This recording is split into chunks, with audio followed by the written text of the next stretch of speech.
Is it T1? Okay. Or is it Cloud9? Oh. I'll tell you what it is. It's time for a bash in Berlin. Two ferocious teams willing to fight for Valorant's biggest off-season prize. Cloud9 and T1 want to close out 2024 feeling the weight of the Red Bull home ground trophy. Berlin, are you ready? Tom and Mitch, let's get into it. Thank you for that, Ian. Perfect timing as well, on the dot. It's time for barriers to go up and the Red Bull home ground final to commence. C9 on the defensive side of Abyss and T1 mounting the attack. I'm excited to see this Yoru on Buzz. A terrifying concept for C9 to face off against. And a slow shift from the attacking side towards the A side. But that's the thing, we've had a lot of, I guess, data on this C9 team for this map in particular. T1 have been watching the demos, and Buzz is looking to lead his way on the charge. He knows where his opponent is, but it's actually going to be him and the teammate finding those openers. Vic trying to hold the line, but won't be able to. And one of the things C9 did well was taking home those pistol rounds. Rossi was the king of them yesterday, but now it's left down to just Moose in a 1v4. Up against the odds. They're certainly not in his favor. Buzz has even thread the needle all the way around. Coming in for the backstab. This seems to be the pistol already in the hands of the attack. And no, Buzz, don't do it. No! Don't you dare! The first round, his third kill. Razor sharp start from Buzz. 1-0. On to that in round one. It's round one of the game, and Buzz is already bringing out some flair, already putting his opponent's mental in the dirt. That has got to be a killer way to sort of kick off the game. And again, I said about T1, like, you've already played your match. You've already had to battle through Foot, which was not an easy game. Like, they had a real struggle when it came to Pearl. They picked into a map that C9 can have no data on them. And you've kicked it off with a pistol win and a knife kill. He's already getting his way over halfway to his ultimate. By the looks of it, might be going to try and farm up the other orb, but that is being contested by the side of C9. Yeah, they have a read on it, and the push-up is quite good. Here comes a flash and a swing. Well, a kill goes their way to start with, but C9 are left in the dust. It's Sylvan taking 3, and T1 looking to lock in their second, and confirmed with Rossi's downfall. Of course, not wanting to give any more orbs over. It's understandable after Sylvan managed to get that many kills. T1, other than the loss of Buzz, will manage to keep things quite clean. Now again, they are just 2 orbs away from having that dimensional drift fairly early in this map, causing havoc to a lot of the setups. And you have to bear in mind that he can be very disruptive because of the fact that they don't have that Sentinel. They've got a controller that will play either side of the map, which will look to be that stronghold, but they don't have the cam, they don't have the trips, so although he might be able to bypass some of that anyway, it could give him a lot of space that they need to be careful of. It's going to be in the back of your mind all game long, especially if he keeps up as he began, 1 orb away after picking that one up, and Buzz, he's on his way to the other side of the map. His teammates holding the fort. And it looks like we are going to have Dimensional Drift online, a huge boost potentially for this round number 3, although there are still so many rifles to fight with. That information in a round where C9 put all their credits on the board. Oh, well, at least they found the first kill. The lurk of Meteor shut down, so 1 danger averted. That's got to be irritating. Cutting through. If you're waiting to get yourself that ultimate, get the orb, and then you lose a teammate. And in fact, you can see C9 have already fallen back. At least a little bit. Vic's sitting on the edge of the smoke, not wanting to get caught out, and Sylvan's actually killed off Rossi in the meantime, but Vic didn't get seen. Now looking to battle above, has Oxy alongside him as well. They've done well here. A remarkable job. The fact that Vic gets through that smoke unseen completely disrupts this round from T1. And even now, look, after the dimensional drift, the space they had, they've TP'd out, they've played it back in main, running through a smoke into their death. C9, beautiful adaptation. And great read from Vic on the space that was being taken, on the timing of Yoru stepping through that smoke as well. whether look or planned for, it was perfectly executed. And you see just about on the edge of the screen, they notice the barrel, but in the heat of the moment, it's hard to clock those little pieces of information. I like the way that they don't shy away from that fight. I think the fact that you see T1 losing a player fairly early on definitely didn't help, but they brought it back from that fray. They got it back to a level position, but just Vic being able to hold on in those back lines. Again, he plays with someone with a lot more tier 1 experience than you might expect. Someone who's come up from that tier 2 scene. Already, though, with the buy back up for the side of T1, they're actually just walking their way straight in towards the side. The stun is perfect! This could be 2 kills, but Buzz, I don't think he realizes there's a second player there. He's looking for it. Oh, and he spotted him now. Looking around the smoke for more! Another 3-piece for Buzz, and the round is not over yet. Still 2 that could be taken down, but look at the credits. They're running a bit low, and in a 2v5, no damage done retake, I don't think they're gonna go for this. Those 3 kills may even be the only kills of the round. Buzz single-handedly putting up that 3rd. But you have to, again, look at what we highlighted beforehand. Stacks on the breach, that stun. It could have been, I agree with you, could have been both kills off rip. Buzz did a remarkable job of cleaning them up anyways.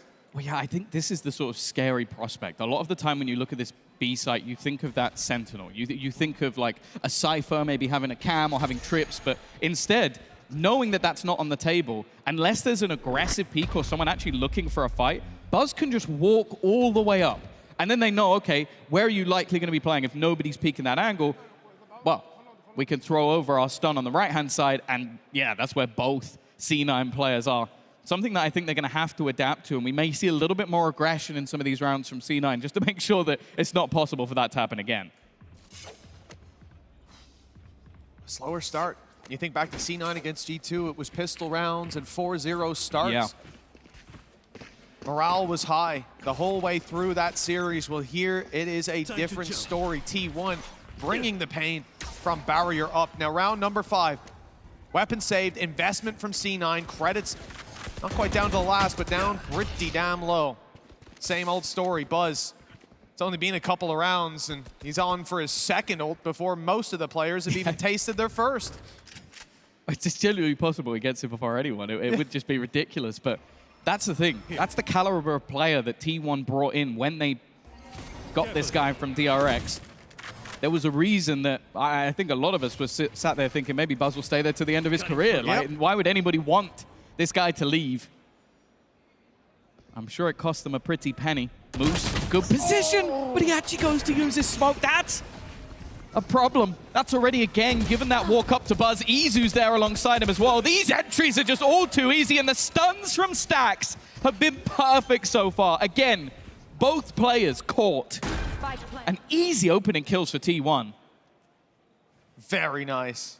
The breach utility time and time again, as we've seen, it's hitting its mark, and C9 have nowhere to go afterwards because Buzz is on them immediately.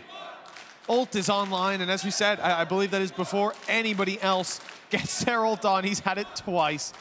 And no doubt that's going to be useful in the next round, regardless of how they decide to navigate this. C9 saving 2 weapons. It could be a mixed bag buy, could scrape something together.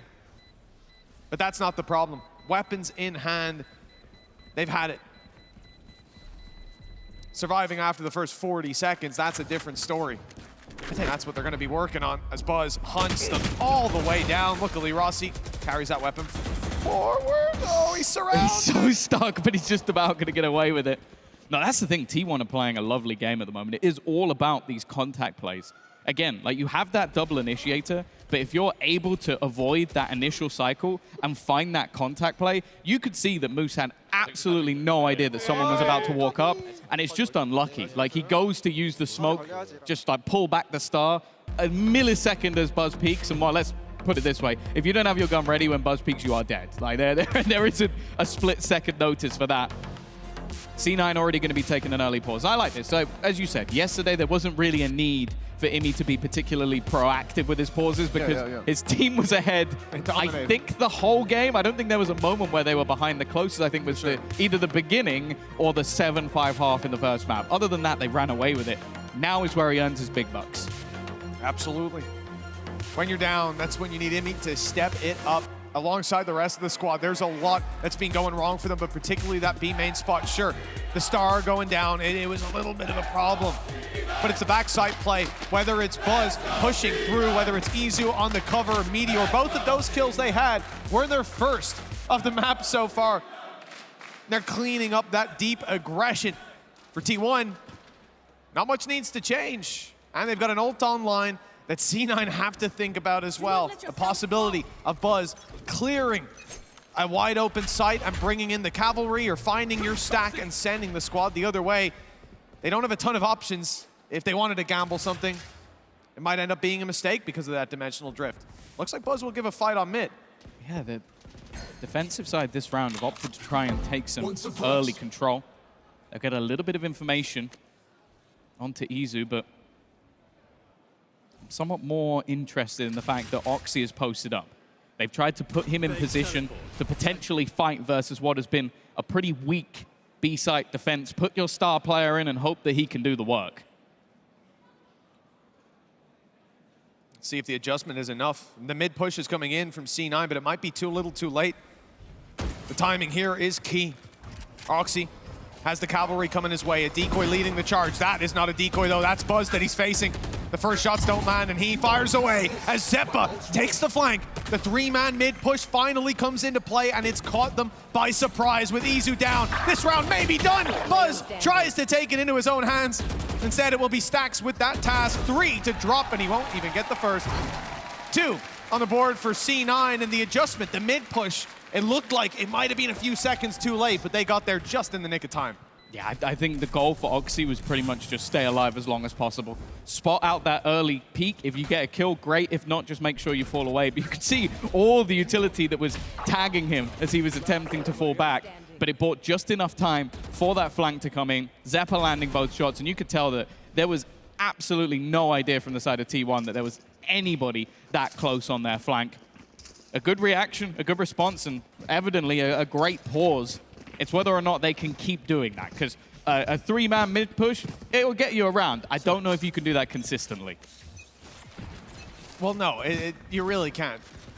This was a well-played round, but again, yeah, like you say, on that standard hold on the site, how will they fare? Well, it's certainly the same setup on the B site with Oxy sticking around to look for aggression, but it's the other side of the map that T1 now focus on. And we've seen this, the last dimensional drift, which again, it is only round 7, but it was towards this side of the map as well, very, very early on. Buzz will find it wide open just as before, making sure that Vic doesn't run through the smoke this time. It's a nice passive post plant, but they are going to leave Buzz up close until he gets spotted by the drone. I think it's the immediate use of the null command means that a lot of the utility is currently out of play. A good start from Rossi. He was fantastic in the retakes yesterday, and that's going to grant him his ultimate as well. Wanting to try and clear out this backline, but he's not going to connect. Doesn't land on any of the players. And that Rolling Thunder is available. Could be used to try and deny, and in fact, it's not even needed just yet. They've used that grab well, pulled a player off, and then had the aftershock. There's so much delay utility. Now the Rolling Thunder goes in. This post plant is looking crispy clean from the side of T1. In fact, every single kill is going their way. Sylvan with 3, and another round on the board for T1. Well, most of the rounds are coming off of 3 pieces. Usually it's Buzz, but now Sylvan stepping up, and like we said beforehand, it's the depth that this roster brings to bear. Stax, you know, although Sylvan and Buzz 8 kills, it Stax with 7 assists, and you're seeing it here.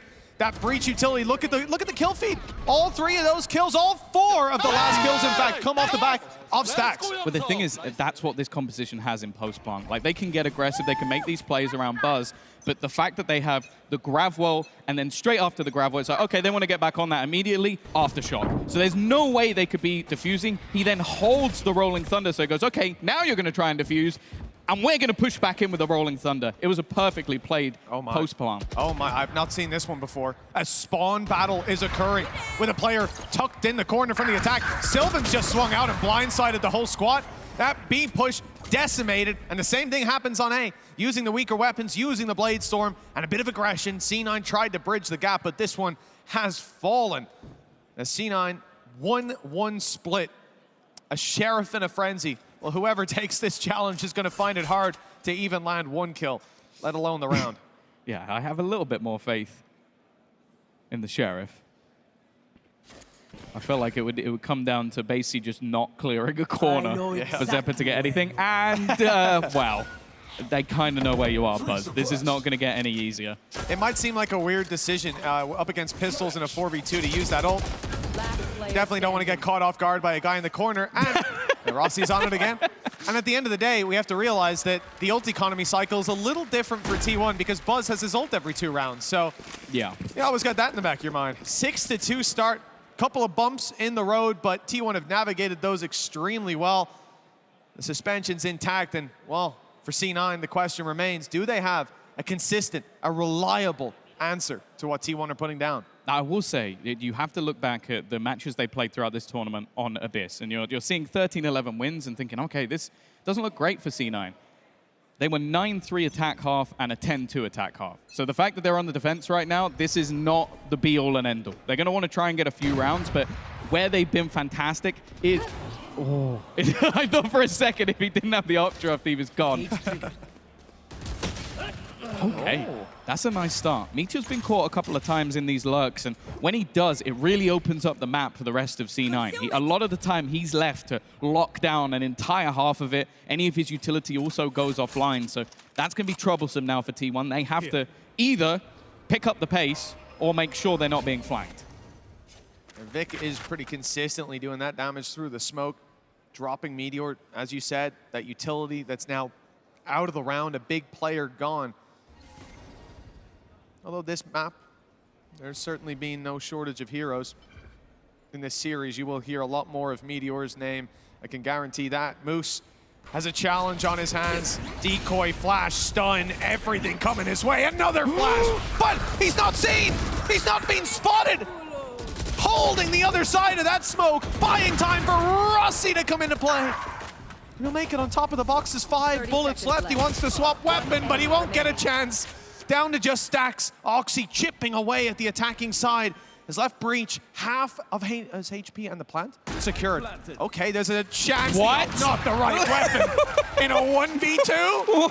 What was Stacks thinking? Where was he going with that one? He's like, you know, I've seen this one. I'm going to get a collat on the last 2 players. 70 I'm not HP, sure. He's like, maybe they'll split up like Scooby-Doo this? I don't know. That's a wild play. Even if he was going to fall back to main with that plant, it's like, yeah, that's such a gamble. I don't know. Clearly, I do not understand the mind of Stacks sometimes, but that's okay.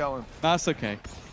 6-3. But yeah, even though Moose only gets 1 kill, it's the amount of time and chaos that he provides. Like, it just allowed other players to get back into the site. And while Rossi goes down as well, and immediate trades coming through from the remaining players, and they caught the player off that was lurking. I think that's a big part of Team 1's game at the moment, is just having that map locked down. When they're able to be pressured from elsewhere, they almost feel like they have to rush it a little. Oh, here we go from Oxy. He's walked about, but he's a little late to the party. Already sending it in the other direction as Izu picks up one. It's Rossi. Down and out of that A site as rotations come in. The stack up will be here, and it'll be here on time for T1. They don't know that their flank has been pushed up on, that Oxy is gambling this entire half of the map into his hands and allowing a 3-man stack up on A. Good stun. The scary thing is letting T1 get into the post bombs. You can see that almost looking to try and fight in front of it. Good flash, but the trade, again, is almost immediate. And it's going back and forth with T1 initially sticking the land, and instead the Moose looks to trade it back. Puts it into the 1 versus 1. 2 players who've been phenomenal this entire tournament. But Oxy with potentially only 1 shot. That operator, if you miss, could be his undoing. He's got the right read, though, waiting patiently for Izu. C9 close that distance just a little more as Oxy wins the round. Oh, they're back in the game. And you got to look at a man like Moose getting away with it again, tucked in the same corner, the same spot. And they don't clear him, they walk right past. Hunter's Fury was great, they pumped the brakes, and then there's more players here than they were ready for. Blinded to the position, the same player, the same spot, back-to-back rounds, and, well, I'll tell you what, I think they'll be clearing it next time, but it could be too late. C9's foot is in the door. The credits aren't that healthy. T1 can still run away with the end of this half, but foundation's built. the American side. Oxy will again push up with that operator, post himself in, and T1 still content with the same old setup. Although Moose, he's not going to go any further, just trying to get something off the recon. Well, you won't be surprised to hear Buzz has got his ultimate again.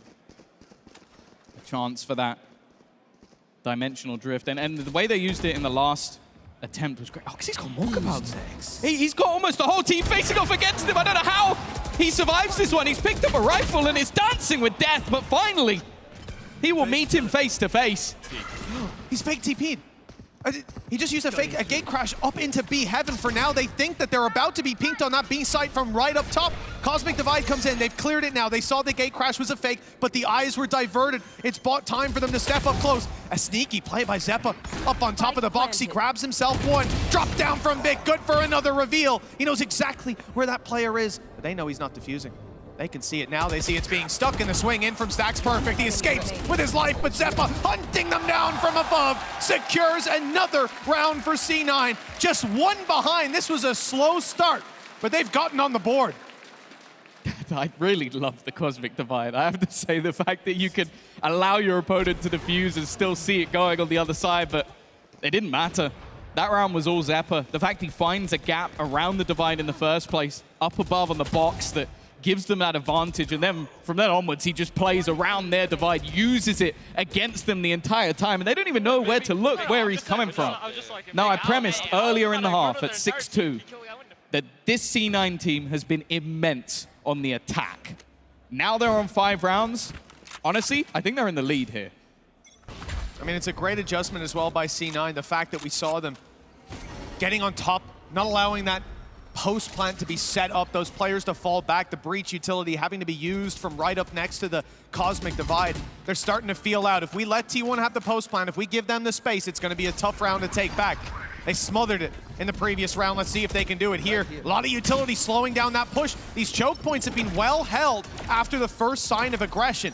And that's something that now gets T1 second guessing. Is there a player behind? Have they got the wrong timing on the round? Should they go somewhere else? Still a minute on the clock, but all 5 still in this choke point. Looking at that Rolling Thunder. Last time it was used in post, but I think this time it might be used to entry. Just looking to try and force them all the way back, and then combining it with that Cosmic Divide to give them space. Buzz, in quick succession, has managed to get himself a couple. It's already looking pretty poor for the side of C9. Just 2 players stood between them in a 7th round. Well, there's no concept of saving at this point, but that's a bit of trouble. The trap spotting one, the operator walking into the angle that Buzz just gave up, and he sees the barrel just in time. And now it looks like it all is over. Another 3-piece round for T1. The 7-5 is locked in at the half. They will keep the lead, but this was looking like it was going to be a lot more convincing 10 minutes, 15 minutes ago. Yeah, I would say, especially right now for C9, as said, like in some of the matches we've seen from them in this tournament, they struggled on the defense and then had crazy comebacks over on the attack. This doesn't need to be a crazy comeback. Yeah, they just need to have a solid half, win the pistol, and you're right back level again. And of course for T1, we haven't seen what they have on this map. This is a new look roster. Of course, they've got some fantastic individual players. I think Meteor is much more likely to have a high level of impact over on the defense playing that Cypher. I think he's going to be someone that C9 have to take time to root out of position, maybe even work out where he is. But then you have the flip side, the other dynamic of Buzz. He's likely going to be pulling in that operator at a time. On the Jet, he was always absolutely filthy, being able to reposition. Well, it can be exactly the same here. I love it. The start of this map, what an exciting affair for T1. Certainly got the blood pumping. And C9, man, they've already shown us that they've got that extra depth. As we said, up against G2, it's an easy game. They're running away with it. And those are not ones where you're tested as an IGL, where you're tested as a coach, where, sure, in the round to round, but it's really the losses that will put that pressure on, and they have done a phenomenal job here. This could have been a very one-sided half, and instead, there's more than enough potential for C9 to swing back into it. Like you said, it's not even a comeback at this point. The comeback is over, close to neck and neck, and a pistol round could set them on the path to redemption. Let's see how this one pans out as we're diving back into half number 2. Pearl up next, Bind thereafter. I'm looking forward. At least we get Bind no matter what. But honestly, with how things have gone with that first half, I'm getting more and more confident we're going to all 5. I have to hope so. Split as a decider would always be exciting. It's where I want every series to end, but I'm sure there's many that will differ in opinion. C9 now on that attack. I said, like, they get into those post plants, and this really does become scary. You can talk about the Astra as a whole, but already with the KO, you also have that fragment, shock darts. And if you need to get back in, if you still have it, the paranoia. But for now, at least, they're building up in towards that A site. And Oxy already taking a ridiculous amount of space and 2 heads to go with it. We'll look for a little bit more, but he's done his job. Still alive as well. Got out of there, not unscathed.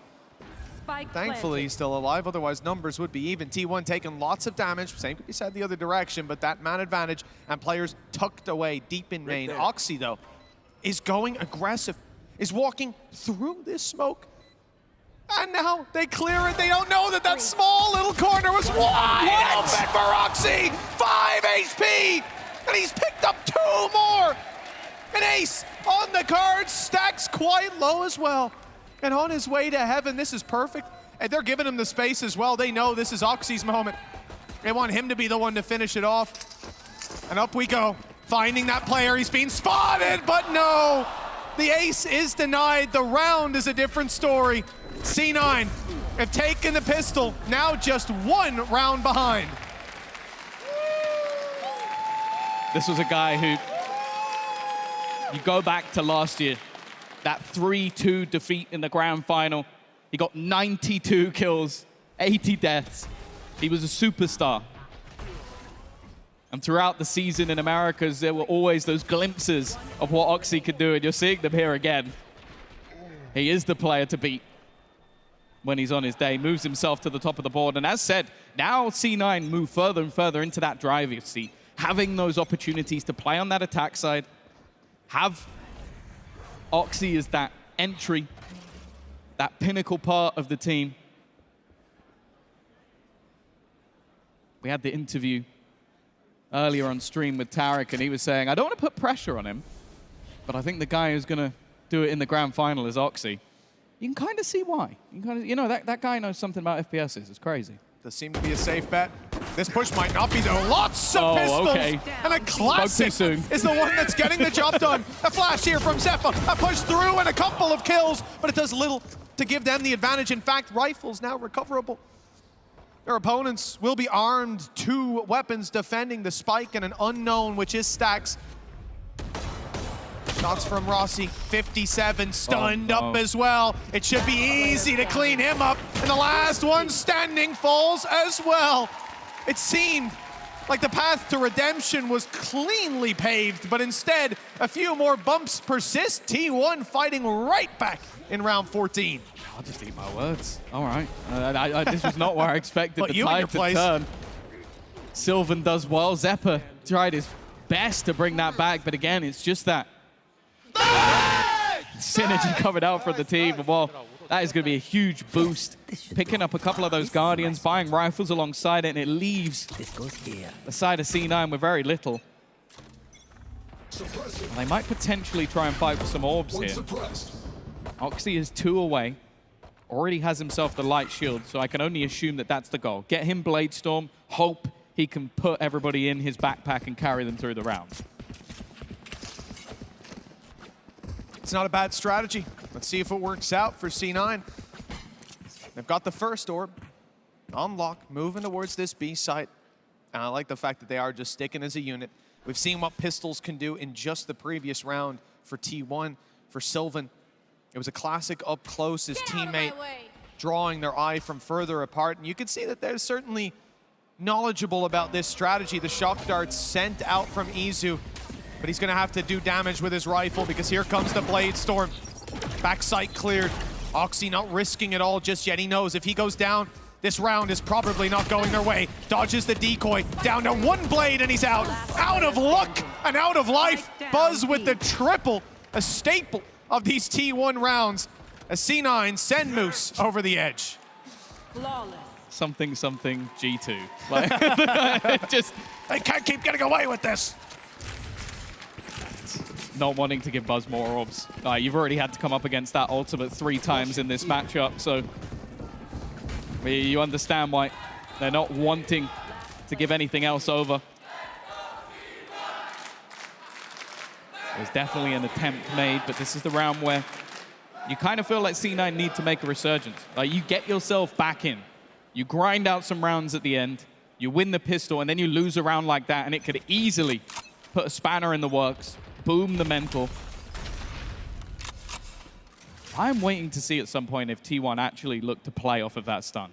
Because this looks like conditioning from them. That's a couple of rounds in a row where they are just placing that down. We'll talk about this on Bind as well, how they use their Brim smokes early from Sylvan to take some space on Bath and then just send him in the other direction. I mean, it's fairly normal play, but here, the stun is so much more oppressive. You can't simply just flash through. You give up the space early. You look for the space elsewhere on the map, and you walk straight into Buzz's crosshair. Rossi's head ripped off, taken down before the round really begins, as you see C9 still spreading a wide net, looking to catch any form of aggression from T1, and they may get it just here. Buzz, oh, he spotted another 2, and it's almost a 3-piece for T1. He has backed off, though. Before he can find it, Sylvan steps in to put the numbers more so in their favor.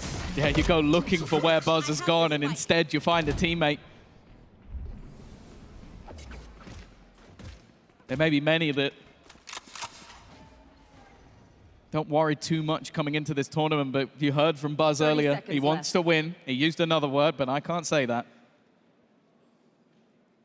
And you've seen it so far in this grand final. He's not looking tired, not wilting from the earlier 3-map series that they won versus Foot. If anything, it looks like he's warmed up. And for the remaining players of C9 in this round, well, they don't want to throw all of their guns into the wind. There'll be no falling off the map this time, fingers crossed. And T1 are starting to go hunting. They're starting to try and find out where these weapons have gone, but they are so far away, there's no chance. Yeah, they know it as well. It would be a mistake if C9 decided to save to give them any further aggression. Those weapons will be brought through to the next round, but we're running out of runway for C9. And this is why, I'm going to guess, C9 have called a little pause. And indeed it is, a timeout for Cloud9, much needed. This is their last timeout, and at 10-6, this better be a foolproof strategy. Yeah, I think the last time we saw this pause, it did have impact. It was the time that they then pushed middle and made that sort of aggressive defensive play. So clearly, there's faith in the words of Imi, but it's just whether or not that it can turn the tide this late. Like, you are up against double digits, you're 4 rounds behind, you've got Buzz popping off. Silver's been having a great game as well. I think sort of flown under the radar a little bit, even though he's definitely been having impact over on that Astra. And for that attack side, there's been glimpses. Oxy with his 4K, I think Zeppa's 3K as well. Moose with his defense and dancing around the smokes. But they're gonna need a little bit more here. And this might not be their map choice. Obviously, T1 have clearly picked this and looked at how they played it the last couple of times. But you still feel for C9, when you're going into a map that you are 3-0 with this roster, you want to take this. This should do. You would imagine so. You would imagine so. And I mean, as we get out of this pause, the last page of the strat book has been turned. Now they're all on their own to try to hold up that win streak. 4 rounds behind, T1 knocking on victory's door. It looks like they will be facing into a 6-11 scoreline. Just take a look at the economy. Those weapons carried forward for C9 are the only real strong statements they can make. The rest are just going to be a couple of sheriffs. No reason they can't win a round like this. We've seen T1 take plenty. The shoe's on the other foot now. Let's see if they can match the pace. Buzz catches Oxy immediately. It was close. Buzz took a lot of damage through that smoke, but even still, that's the star player down. They've still managed to grab onto those 2 weapons, getting into the post plant. We mentioned it with this composition, that's where things can get tough. They don't have the fragment, and Moose is going to try and get aggressive. Zephyr has been successful, but Moose will not manage the same. And in fact, it's Sylvan once again looking to trade things back. They know exactly where Vic is. The flash comes in. Rossi now to try and do it all with the Sheriff in hand and Hunter's Fury in his back pocket. His opponent will know this. Still a huge weapon disadvantage, but may just try and pop it in. No, he's going for the peak already. Izu just waiting on the angle, but Rossi, confident as ever, will land the headshot anyway. That was a much-needed hero round for a second.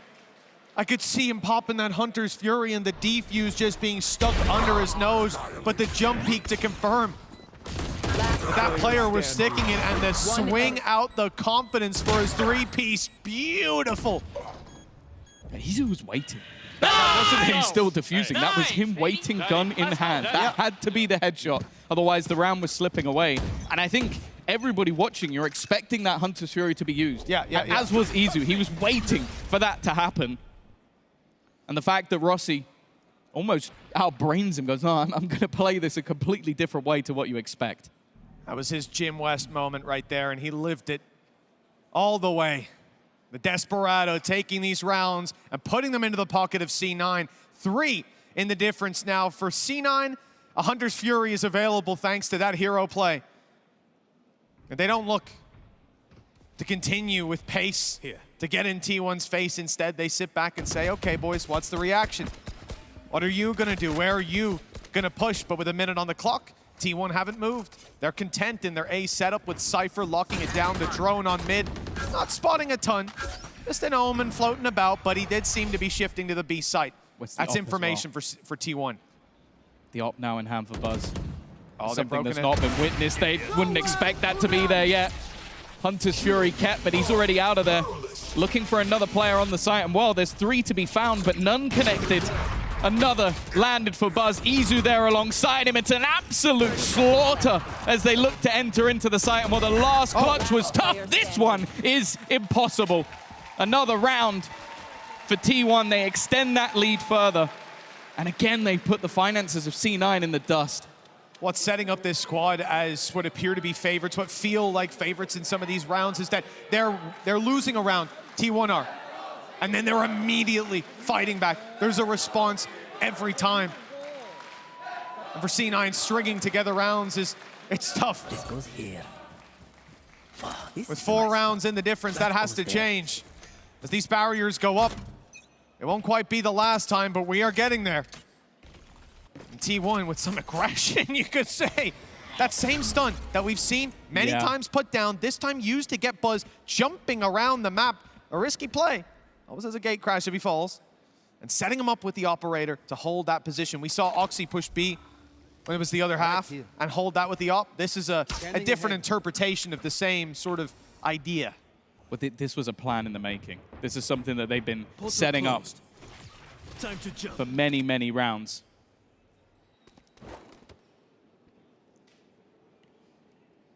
And for the attack side, they don't know how much ground they've already lost. There'll be 3 players within this B site. Rossi, the only man with a rifle. And Oxy trying to lead the charge. He's got an opportunity, but it's only going to be the trade. Still, that's a gun on the deck that could be retrieved. The cross, however, held. Again, though, C9 are trading it back. They're making this costly until Izu puts them in the dirt. It leaves just one man standing, and Izu does it all. 12 rounds, 5 chances. Match point.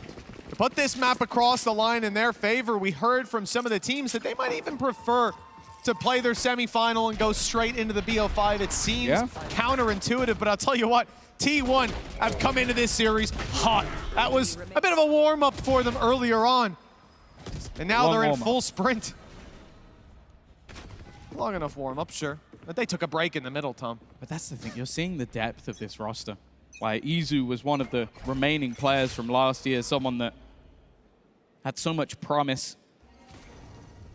Has switched up roles a couple of times and still looks like he's playing with relative ease. Because that round was getting dicey.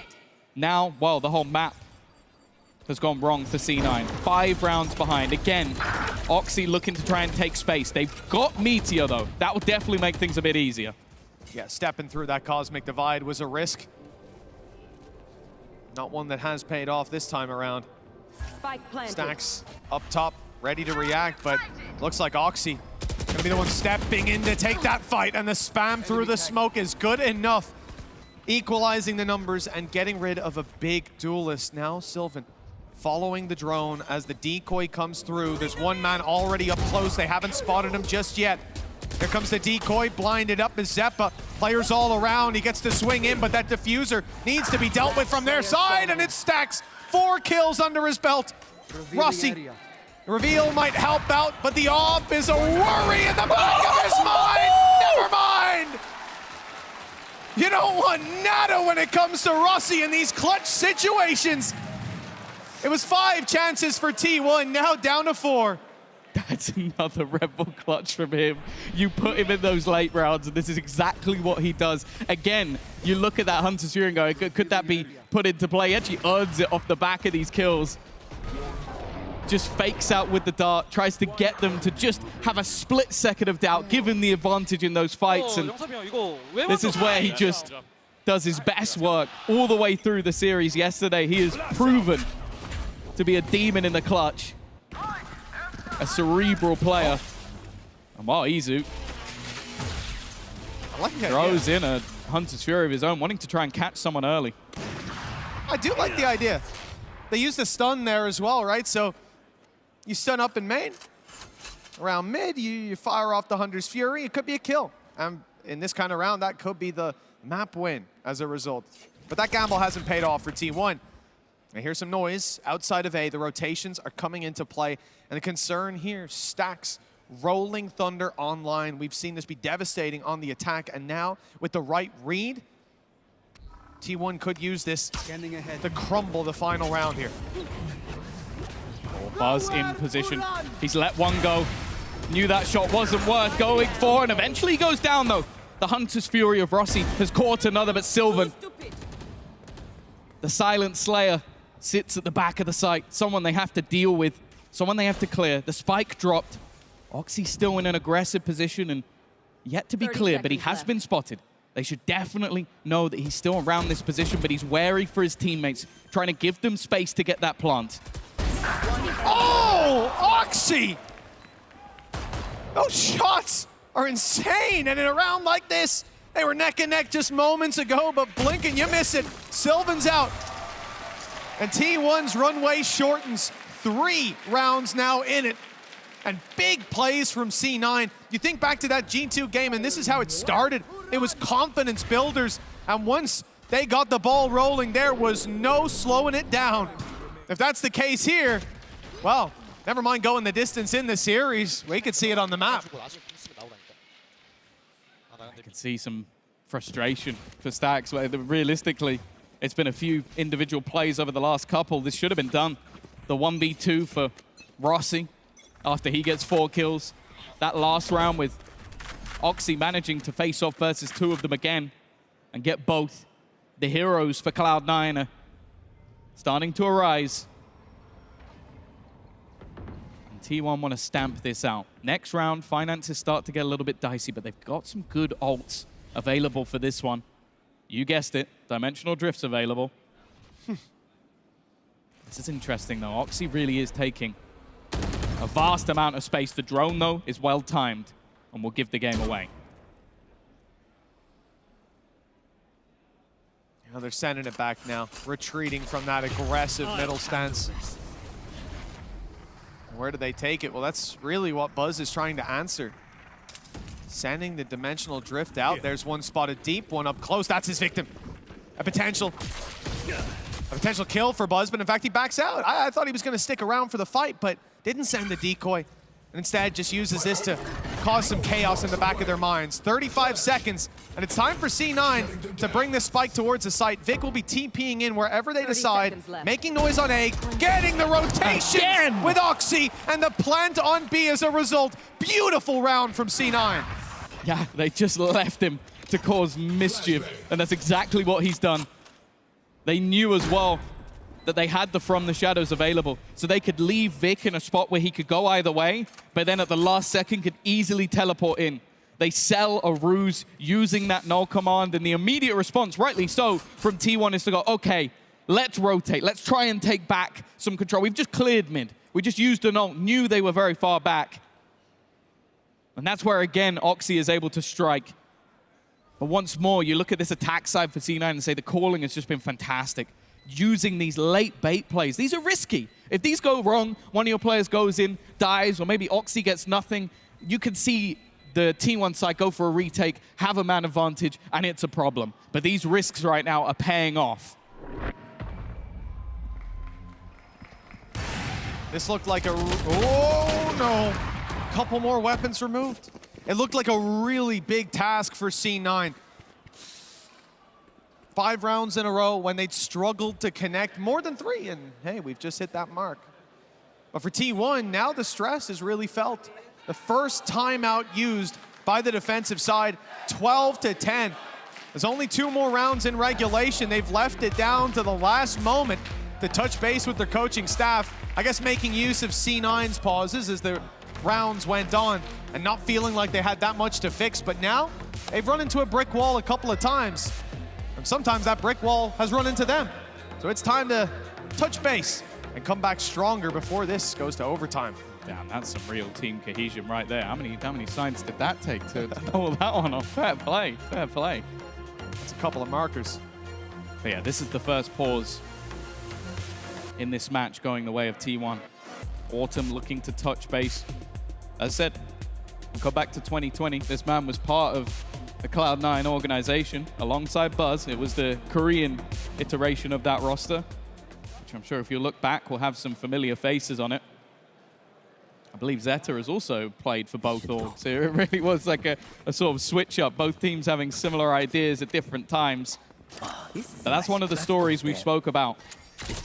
Rossi taking on the org that literally just let him go. And to be honest, he's been putting up a fight. The 1v2, didn't want to let it slip away. I'm looking at this op though. In the hands of Moose, they're clearly looking for someone specific. Well, that drone has seen a lot towards the back of side. I'm not sure that they spotted Meteor. And him being inside the smoke now could be a bit of a surprise. Indeed it is. A kill found. Sylvan doubling up. And the wall's closing in on C9. It's Moose and Zeppa to put themselves back in with a chance. Zeppa so low. Moose has managed to recover an operator, and the spike could be planted from this point. With the op covering the cross, well, it's been traded out to a rifle. Not going to be quite as strong of a position. Time ticks and T1 wait. Looking instead to group up, and that spam nearly deadly. Now they can look to play that post. A 2v2. Rolling Thunder. We'll leave him stunned, but it's a chance for Moose to peek. It gives away at least one of the players' position. That Gravwell will at least buy them a little bit of extra time, but not long. They're going to have to go for the swing eventually, and there it goes! It's Buzz to get both! T1 will take their map choice and go in ahead. Well, as we hoped, it ends up being a close one, 13-10, a sign of what's to come. These two teams closely matched, but in the end, Buzz stepping up on that stage. We hyped him up. We said he ages like bloods. Fine wine. 9 first bloods, 25 and 15. He's pretty good. He's going to be tough to match that performance as the series goes on, but you know what? I think there'll be a few challengers. T1 storming through that portal with a swagger in their step as they take their pick in Abyss. C9 fight and fight and fight, but T1 clutched up when it really matters. They've been on fire all day long, and they just don't show any signs of cooling off here, despite the fact that C9 really took it to them at the end there, took some real risks, and we were rewarded at times, but T1 just showing up when it really mattered towards the right of the death there, Mitch. Yeah, I mean, look, they started it out well, too. Buzz with a knife kill in round 1 for a 3-piece as well. I mean, you could tell that they were feeling it, but there was definitely a moment. Despite the fact that C9 were not able to have these commanding streaks of rounds, there was a couple 3 in a row, a couple spots here and there, and those flashes in the pan were enough to at least get it heated in the end. But for C9, it wasn't enough. Good thing is, though, this wasn't their map pick. Absolutely. What it was, though, was somewhat level playing field when it comes to quality. And the matchup itself now, it looks like it should be what we want it to be, and that is a long rolling affair, because these two are head-to-head and matching each other in so many different ways. Yeah, I think the fun thing about this match was the fact that you can go through pretty much every player in the server and say they had a moment. Like, I think Oxy had a couple, the dives in to sort of win them rounds. I think Zeppa towards the end especially just had some crazy clutch. I thought he was going to win out that last round, if I'm being honest. Like, he was insane. And then Rossi up against his old team. I don't know. He might say that there's nothing there, but the way he won that 1v2 clutch, I think it was a couple of them, right? There was two 1v1 clutches. Four-piece as One well. of them, he had himself a Hunter's Fury and like mind-gamed his opponent. I don't know. I think he wants to win this as badly as anyone on that stage. Absolutely, clutch machine. And it feels like to me, despite being on the losing side here, we've got to give him his props, because Rossi just, he thrived in those late rounds, didn't he? It's like he was buzzing off it. Yeah, I mean, you saw it there, the 4K that ended up closing out a round that kept the heart of C9 beating. You go back and he was doing it with he was 6 gunning this, going out there with the Sheriff, and it didn't matter. Running this. Buffalo Soldier, man. It's like I told you. At the end of the day, this is a player you don't want to mess with. He's a fantastic IGL. He's young. He's articulate in the interviews, but my God, it was shown to us in that interview. He knows his opponents, and now I'm excited to see when we get to their map pick, and we get to comfort what C9 will have planned, because this was their opponent's battleground. Granted, one where maybe we expect them to do well, but they did well. Now it's on the home turf. How good is Buzz? We all knew. Like, this is the, like, if there was going to be, like, least surprising thing of the tournament, it was that Buzz is a good duelist. Like, the guy has been doing this for, like, what, 4 years now, playing, as said, originally in that sort of C9 career roster, going to, well, Vision Strikers, DRX, like, playing within a team for such a long time, playing with Stacks, and now that duo back together. Like, literally, like, the first 4 or 5 rounds, we just kept seeing, there's a stun from Stacks and 2 kills from Buzz. There's a stun from Stacks. Like, it was just like these guys being back together. It like warms my heart. I'm still not quite like ready for them wearing a T1 jersey. I'm still not used to that yet. I'm like, that's not white. I saw blue. the Stacks interview and he tapped it. I was like, that's the DR. Oh, it's T1 logo. Yeah. Oh, I see. What we can see here as well, just behind you fellas, over your shoulder, is the trophy. And every single time these players complete a map, like we just saw it then, they have to walk right past it. That is a bit mean. It is, but it isn't for the one who ends up lifting it. But it's right there. Me. It's mean for you. It's gonna disappear. But you're right, C9 get their pick next, and they're not going to exit that map at all with their heads down, you know, a tail between their legs, because they fought so hard, and it was still a successful outing for a lot of the players, despite it not being a W. Oh yeah, I think they'll look at that and go, okay, there were a few moments here and there. It took us some time to sort of adapt to the contact plays that were happening early on. And I think, again, like, Imi will, whenever they took a pause, you could see the value he brought. There was immediate responses coming out from the team. So I think the fact that he now has a few minutes to talk to him rather than, what, like 30 seconds, there's a good chance that he's going to go, okay, we now head into a map we're confident on. We literally got to watch them play it and lose it against Foot earlier today. I think they're going to be confident going into Pearl. Well, I'm confident that we've got an absolute cracker of a Red Bull home ground grand final here in Berlin, and we are just getting started. Map 2 is coming up very soon.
Welcome back to Berlin. We are one map into this grand final. It is Red Bull Homeground 2024.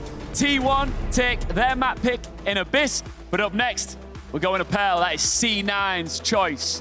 And if anything to go by from that semi-final yesterday and what we just saw in that first map, Tom, Mitch, you got to imagine that C9 are going to really grow into this series. Yeah, for sure. I think especially when you consider that T1 already played this map today, like there is a reason that Cloud9 feel comfortable enough to pick it. They've gone into Pearl as a dominant victor over G2. And then also Foot had that Vice comp, which just completely disrupted everything that T1 was doing. So you can kind of look at that and go, okay, that worked for them. I think it'll work for us as well. I'm curious to see, though, one of the main things I'm thinking is that in that last map, we got players like Rossi, Zappa leading the charge. Oxy, Tom, you said it in the first map of the series we got to cast of these guys. We haven't seen the best of Oxy just yet, and I'll tell you what, that certainly wasn't it. It was this still map, pretty good. It was good. It was good. But he's about to be great. I think this is where Oxy warms the hell up. Joe, I want to, like, you're a big Roxy fan, but how many kills do you think Oxy's going to get? I want a prediction, Ian. 21. 21. 21. What are you going for? 9 plus 10. I'll go with 19. It's got to be at least 22. I'll hold you accountable for that. Regardless, if he gets 21, you're going to feel like a fool. You are going to feel like a fool. Idiot. I cannot wait to see this guy back in the server. And this time, you've got to imagine that they're coming into this one with a little bit more of a chip on their shoulder because they did find their groove towards the back end. They do know that T1 will surely at some point, Mitch, start to feel some fatigue. But do you want a prediction from me? Go on. I reckon Oxy's going to play Neon. Wow. Yeah. Bold one. I'm going to throw it out there. If he doesn't know.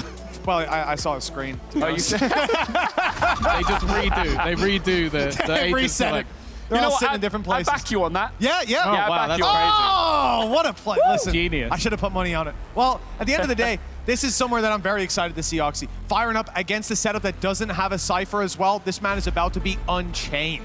But the thing is as well, yesterday, he genuinely, when it got to that attack side, started doing like mental stuff. Insane. Like, it was like full B walks with an operator. He bunny hopped down mid. It was like there was moments he was up against Jorgamo. Jorgamo had an advantage and he still flicked and killed him. So if he's in that sort of form, he's tough to beat. But then you're up against Izu now in a completely different role. This guy was just sober. He was chill. He was relaxed. He was sitting back. He was using his darts, his utility. Now he's going to be up in your face with flashbangs trying to just wreck you in the server. So it's a completely different style from T1 on this map, and I'm looking forward to it. And I think as well, you got to look at it as, yeah, Oxy is going to be hype as hell. And they've got a Cypher, which is one thing. But Buzz, he's just had a phenomenal map, and now he's on the Neon. Some people consider it broken, and in this man's hands, I consider every agent broken.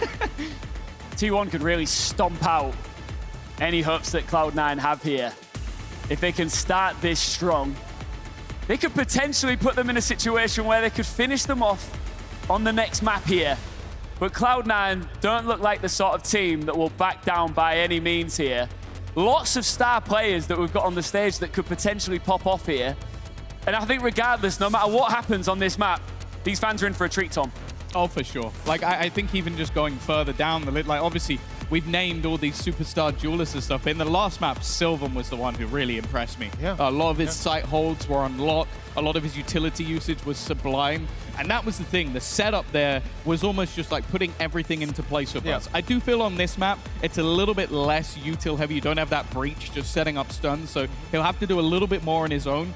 But that's what this map is for T1. It's a little bit of chaos. And I do think that might be a bit tougher starting over on that defense. And I think playing with these veterans as well, one of the things you have to highlight for Sylvan is that he really understood his place in the pack, not just in trading, but there were so many little surprise plays by his opponent. He was catching them coming through those smokes every time. Well, you had one last quick glimpse at the trophy there. That is what both of these two elite teams want to get their hands on.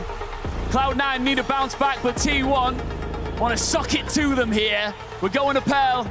Tom and Mitch, let's get into it. Thank you very much, Ian.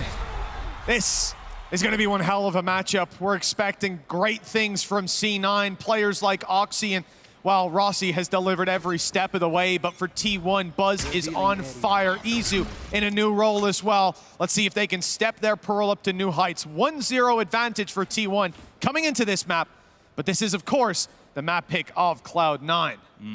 Berlin, are you still with us? Gotta make sure. I think they are. Make sure they're ready for this one.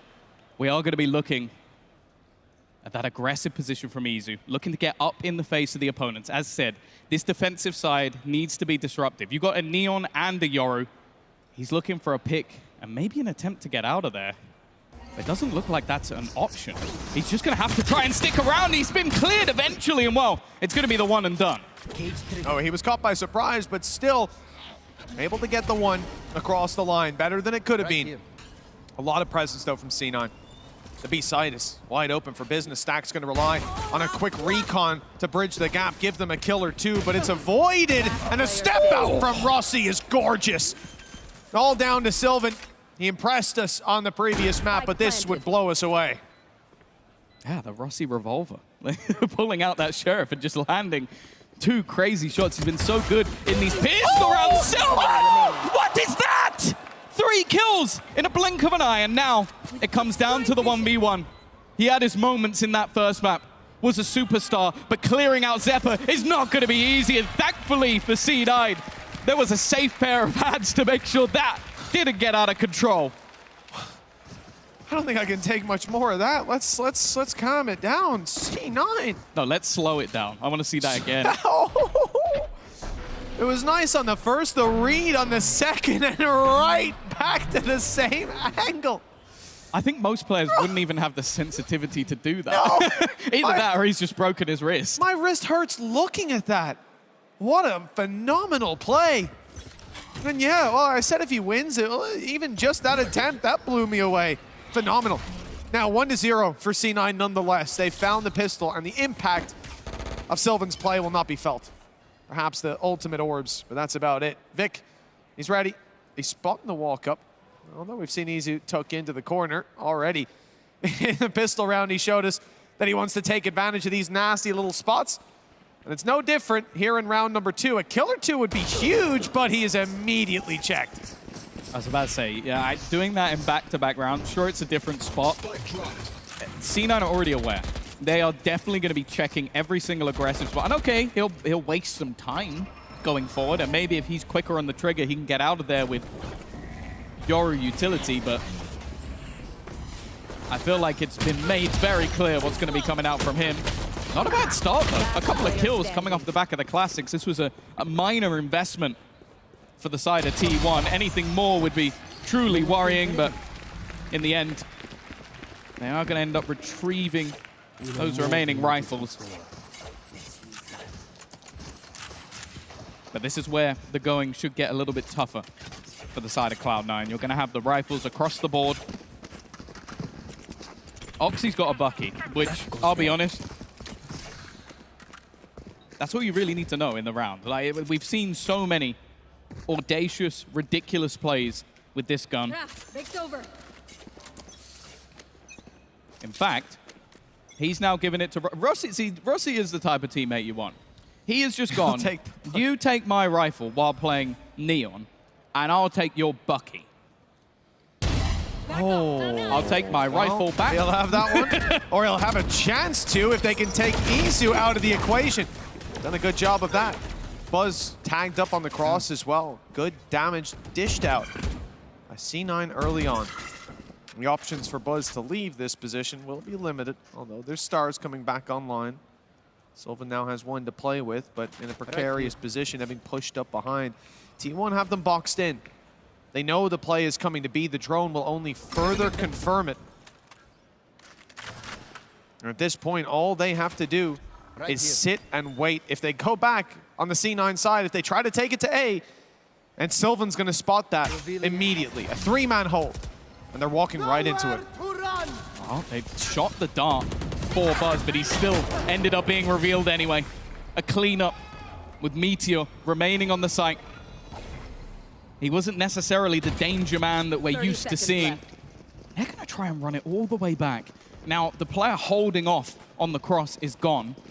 But Sylvan is definitely going to hear these steps. He might even be able to get there on time. He's hearing absolutely everything. The trip being spotted. Can he take one with him? No.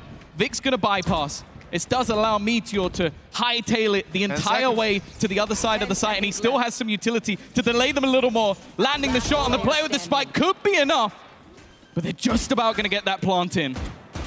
Sylvan has to fight his way through, and the spike's already planted. That means there's a firing squad awaiting a high-low setup that puts C9 back to winning ways. This is the same squad that we saw up against G2. Strong starts in the early half. Remember, last map, even picking up a pistol wasn't enough with an immediate answer from T1, and that could have been the difference maker in a game that's 13-10.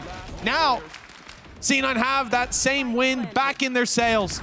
They're not, for now at least, going to see too much of a challenge in round 4. T1 light investment. I don't know if you heard that. He basically said exactly what I wanted to say. Beautiful call. It's a super late round switch up from Rossi to go, okay, let's now go all the way to the back with 30 seconds left. It's a risk again, but you can see the faith this team currently has in their in-game leader. Again, a guy who has just joined this roster. They are fully behind him. Oh, nice shot by Oxy. Last round, there was only a couple seconds left when the spike went down. They're not looking to keep that same pace here. Straight into the B site, and the plan secured with a 5v1, and the one has a stinger. Nothing to be found by T1. Indeed, the threat's minimal as C9 put a familiar 4-0 lead on the board. Yeah, pace change. Again, the expectation is there will be aggression. This is just, that's crazy. It's so difficult to land the shots on the Neon. This is the thing that people sort of love and despise about this agent. It's just the movement you're able to get away with. And that's the thing, starting out on this attack side, it was always going to be difficult. Like, you're running up against that double duelist. For T1, it means they have to try and pressure, they have to try and get in these firefights. And Oxy is more than happy with that. An immediate removal of any utility, and again, the pace just continues. Izu is ready and waiting with an operator, but he's got to be careful he doesn't get caught. He's already being wrapped on. Luckily, Sylvan has his back. Solid work, but the damage has been done. Izu down to 5. That op now, 1 hit to most weapons. A very late lurk coming up. Well, there's a minute 13 on the clock, but with how quickly they've taken full control of the site, right here, T1 are looking to push past that cosmic divide and take the space. All that has to be done is to hold the line. Buy time for Moose to wrap all the way around just now, making it into heaven. Rossi, Vic doing their best, and they bought enough time. Moose has now come onto the scene, and the 5 HP operator has to swing into Moose, holding the angle. Gate crash across. He doesn't know if it's a fake or not. The information found with the hat off the head, just 1 bullet needed, and it's landed through the cage. Another round for C9. They hold strong as these early aggressive stances are working wonders. I like it. You've seen them be slow and methodical, take it to the last second, and then you see these fast-paced hits, especially in back-to-back rounds. Like when you do it versus an eco, a team might go and read into the fact, like, okay, they've done that because our weapons are low. There's no way they'll do that again. An instant null command and straight down middle. Just removing any utility that could have been there, that could have caused them issues.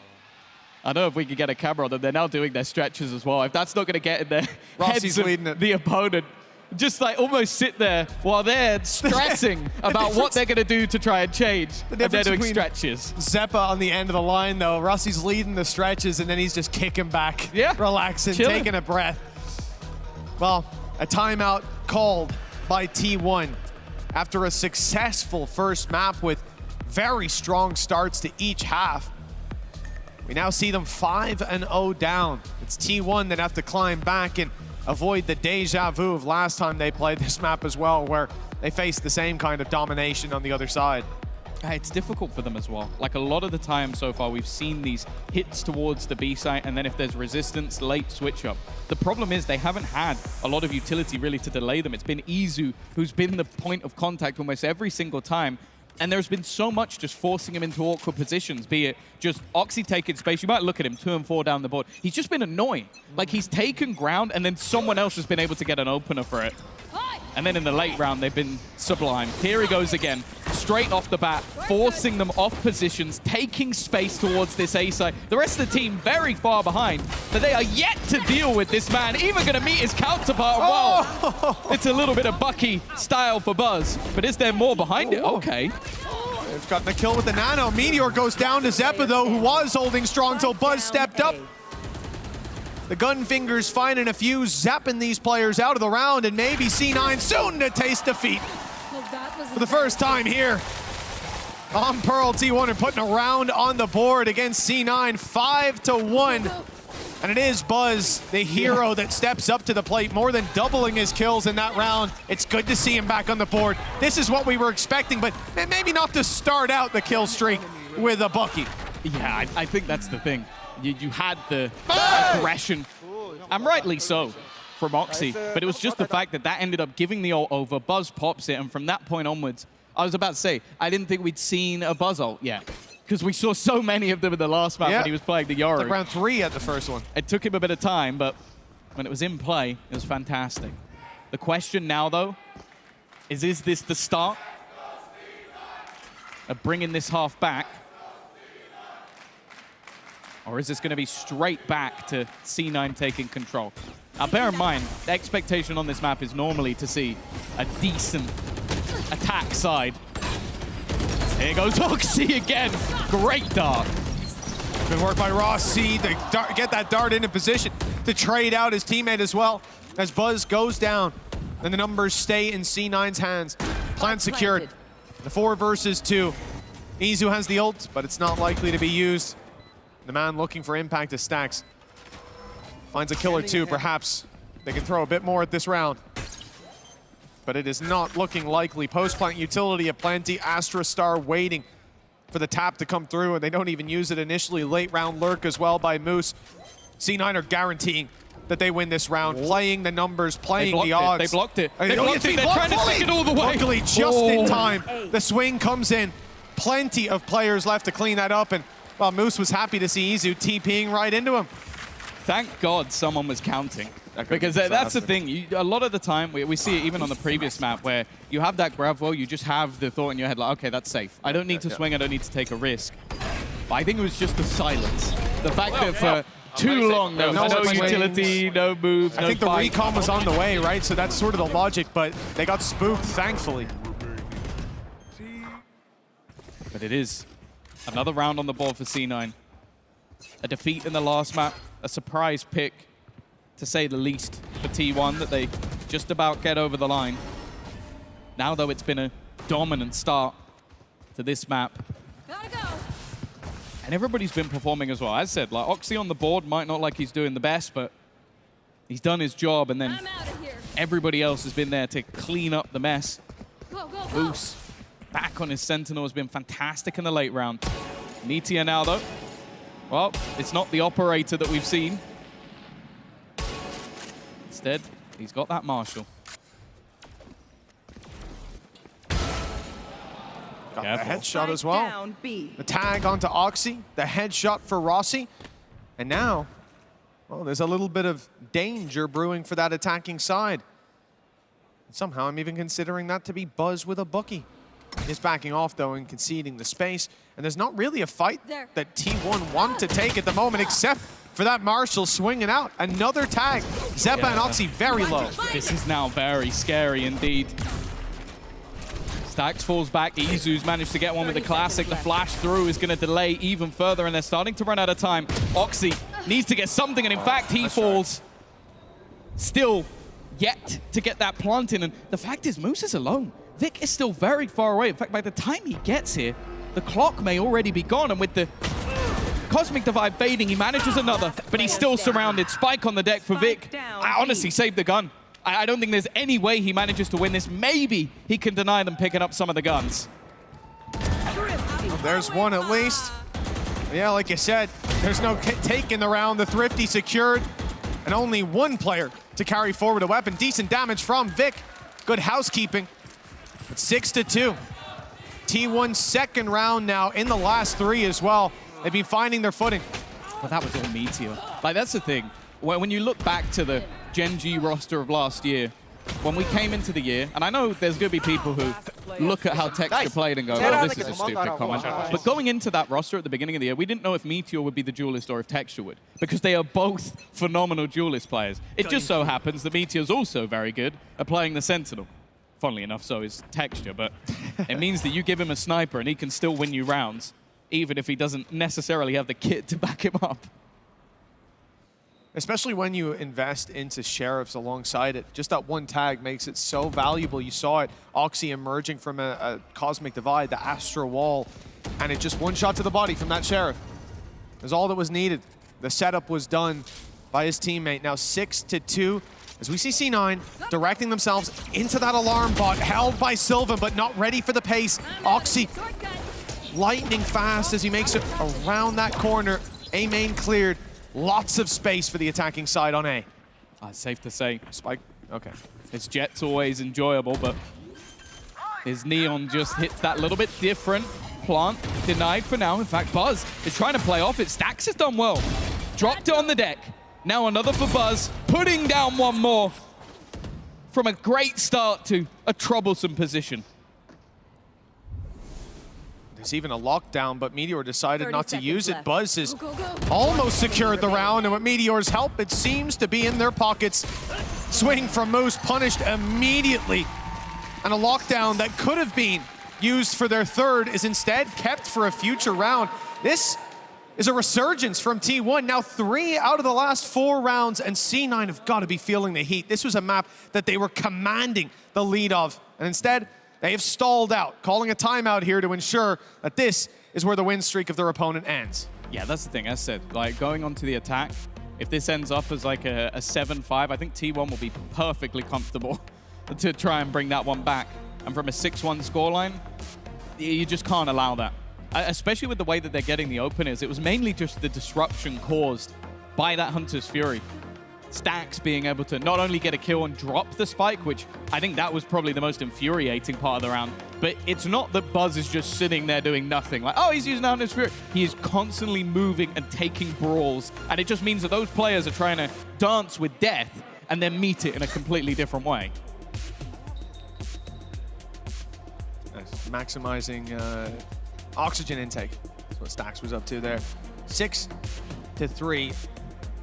It's not a damning scoreline for T1 anymore. This was looking to be a pretty rough start. I think this is exactly as many rounds as they got last time they played the map. Coming in with momentum behind them. Sure, Meteor's got the lockdown, as we mentioned.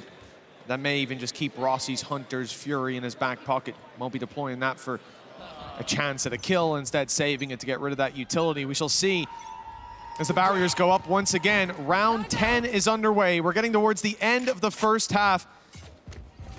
We'll see if this is going to be a big advantage for C9, a 9-3 half, but almost assure them victory.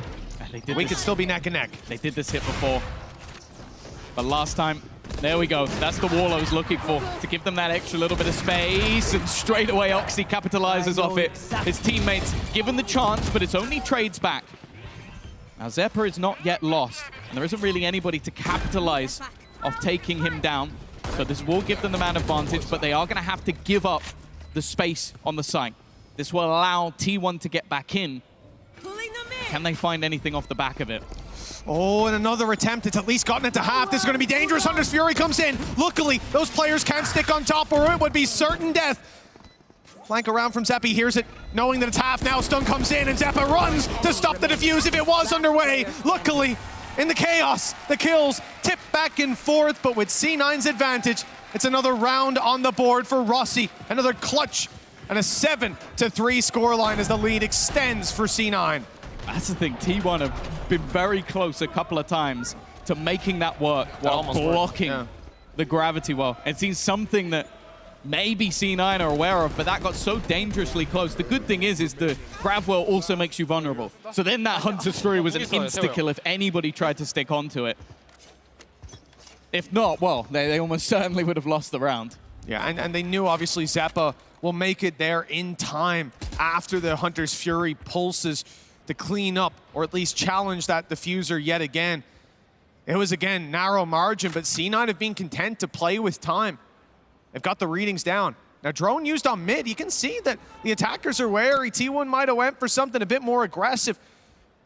That Izu could be sitting around here up in hand, looking to take someone down, and indeed he is.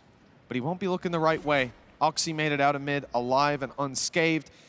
It sets up for this A take. And they don't quite know how many players are waiting on this side of the map. And just for a second, Stack started to go towards B. But now they've got a sense that it's A, he'll stick around. 3 players stacked up and ready, but look at the map. C9 are shifting in the other direction. Back to doors, back to the op.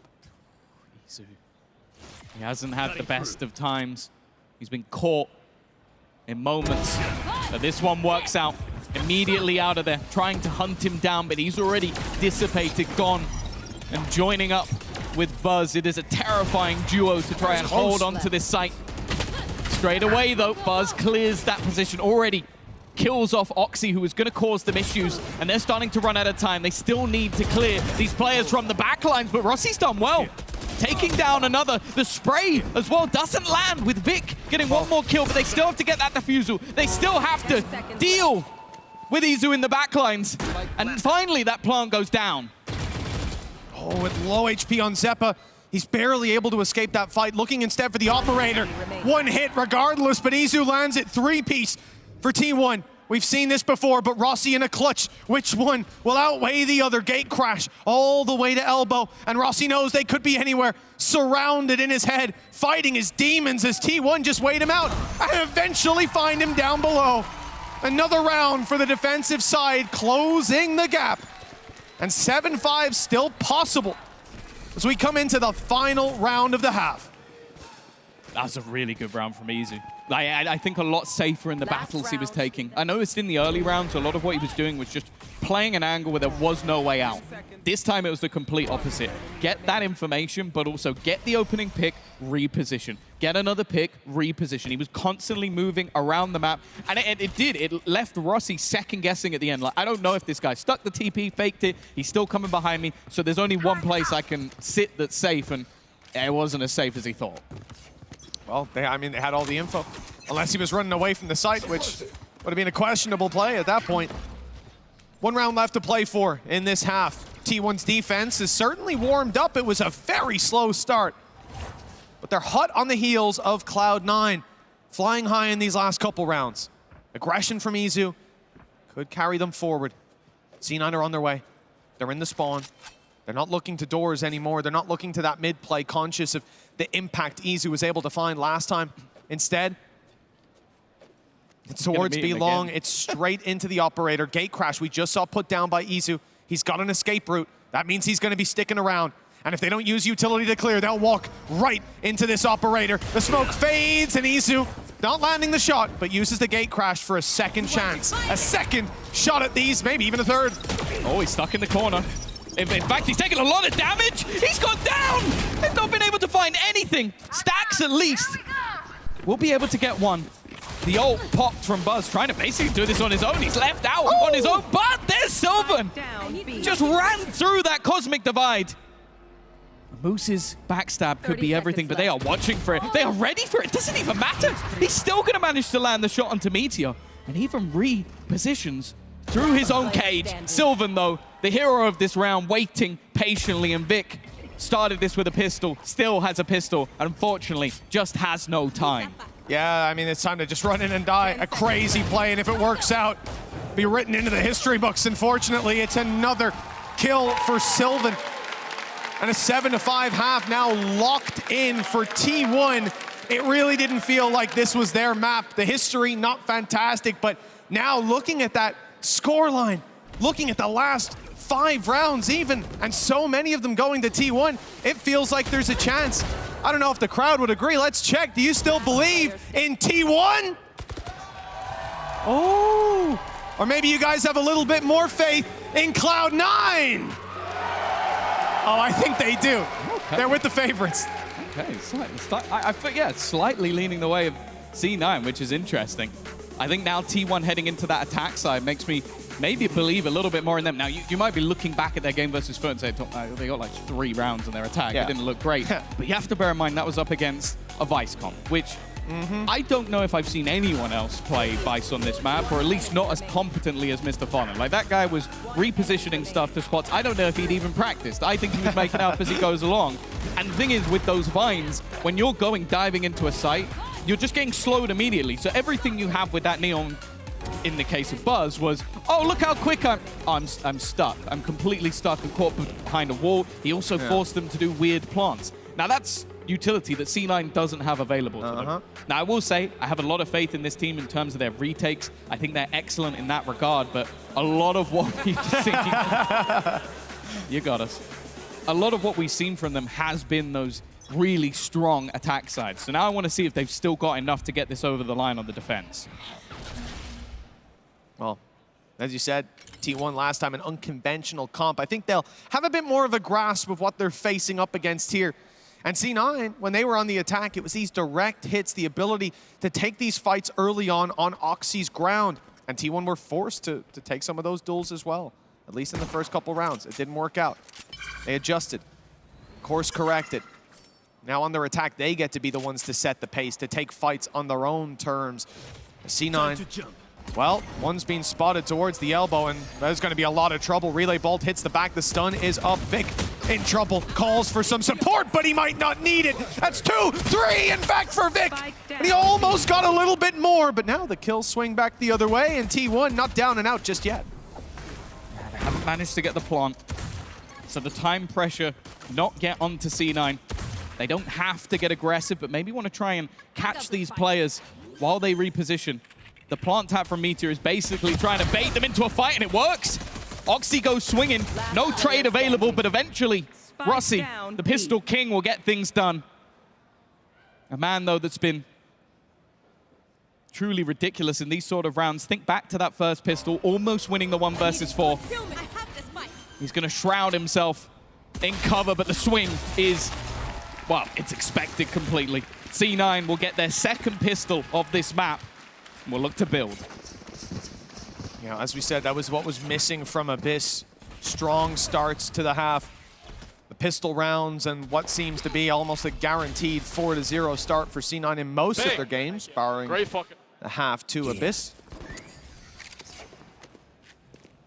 And as you said, if they build on this, despite a good showing from T1, you could still see this map falling into the hands of C9. Not bad for our situation, which is hoping to end on split. Hello. Meteor's up close. He's got the Sheriff, but he's not got the shots. Yeah, an aggressive stance up against the pistols. I think that was the one player that you really had to worry about, and don't know how badly the team with a Shorty and 3 classics were going to want to go walking into a Cypher setup. I think after spotting the aggression as well, you kind of have the thought in your head of, okay, if we can catch that guy, maybe we steal a gun and try and build off of the round instead. Well, it's back to a spot where range really does play a big part. You can see the goal here for Buzz is be that, well, movable object, constantly trying to shift his position so that maybe he doesn't get killed. But if anything, I think they're just going exploring the map. Yeah, but it's exactly as you said. It's not just the aggression on mid that obviously they went back to clear out and punish. It's seeing, did they aggress anywhere else? Was there a push-up on B? Was there a push-up on A? How are they playing this early half after they have, or early rounds, sorry, after they have those kills? What information is important to them? You got to feel it out. With 25 seconds left, the info game is over and the gamble comes in. It's an A-site gamble from both teams, with C9 sending the cavalry to this side of the map. Oxy in trouble as the spam from the side does damage. Here comes the plant. They might try to deny it off time, but dropping the planter no longer an option. Now weak weapons pushing through. Sylvan with an attempt. Easy with the same, but no success to be found. And this round will end with C9 up another. There was some serious potential for T1 though. Yeah, the fact is, you come in with a Sheriff, a Shorty, and 3 classics. You get 2 kills and a plant, and, well, Vic ends up very low. It's not a bad round for them, but for C9, the important thing was keeping the rifles. Anything else lost, okay, it's a bit irritating, but they're likely not going to care too much going into this next round anyway. And they'll juggle some of those weapons around, potentially buy up a couple of extra pieces. But this is where you kind of expect T1 to respond. Now for Stax, it's been a little bit of a rough half. The thing is, like, taking up, again, that leadership role, having those support agents, a lot of the time his value isn't really spotted on the scoreboard. And actually, they're doing the same again. This is the exact same push as the previous round, just getting rid of the turret, but they're going further. Gotta go. Well, there's more players here as well. You've got the utility from someone like Zeppa, still with both flashes, and I think the intention was to fire one in, but they've seen a response from T1, and they don't want to go pushing headfirst into that kind of a battle. Instead, they'll allow T1 to come to them, and it seems like that will be the intention. Decoy sent through first, caught by the spam. Buzz tries to return it, but here comes a big blitz. That flash, that stun, that swing, but C9 see nothing. T1 just toying with that early map control. Yeah, similarly to their eco round, just seeing if there's any gaps, working out as much information as they can as to where certain players are in spot, potentially who they could isolate, who is the danger for them in this round. Vic has already got all the information that C9 will need. You can see the immediate response of Oxy rotating on the map, stacking up this side. And he's in, okay! Maybe the stack is just him alone. Already getting 2 kills. Has a little bit of support. He's the man with the rifle, though. He's the one that could be the danger. Look at him try and do it all, but he can't quite dance past Izu. Even still, though, Rossi's there with the trade. He's also going to tag up the player planting. There is no escape for Meteor. A big bonus win for C9. Business as usual, Tom. Picking up round after round, putting the early advantage in their favor, and now double what their opponents are bringing to bear. And you start to look at how some of this control from C9 in the early, like just as barriers went up, they had ideas about early aggression. But what I loved about this round is the fact that they ease off. They start to feel out that T1 are also competing for that space and allow them to make mistakes. Their initial battle doesn't go their way, but if they went for the mid duel, I think this round would have been over and in T1's hands off rip. Now look at the mixed bag that's being brought to bear by T1. The one advantage, though, with a round like this, Tom, you're typically going to group up. You're going to play that clump and just run into a site. Maybe the sheer numbers will overpower what C9 have put into play. I'm looking at the shotgun. It's hunting down Vic and looking for a little bit more. Buzz. An explosive round to start. He's going back to the judge. He's expecting someone to push him, and he's damn right. The Neon show for the last couple of rounds, and if anything, you'd expect the 2 players on the other side to fall back. Oxy, though, he's got his ult for the next round. Still has some bonus cash. He wants to do damage. There's a couple players, and everyone, in fact, just one hit to him. Unfortunately, he's one hit to the head when the Guardian comes out. And then Moose, on the other side of the map, just carrying forward the weapon that he's got in his hands, a Phantom. Lots of credits for the C9 gang, but this one, you know, I was expecting the push out of the choke point to be Buzz. I was expecting T1 to move quickly towards this site. I didn't expect Buzz to lead the charge by quite that much and find quite that much success as well. That's outrageous. Then he goes in with a judge, picks up a weapon as he's being peeked, still gets the first shot onto the head, then goes back to the judge. He's just having a field day. I love the Look at this as well, though. Yeah, the reactions are just off the chart. But it's, again, just that supportive util that's being used to just try and leave that player who's trying to escape in the dirt. Like, you know the buzz is coming. You have to try and fall back, want to play for those retakes. Vic's been very good at getting out of those sort of risky positions and staying alive, but this time he's caught. And, well, Buzz does the rest. I'll handle this. Well, Izu hasn't spotted Oxy to start with, but it's all just clearing the information.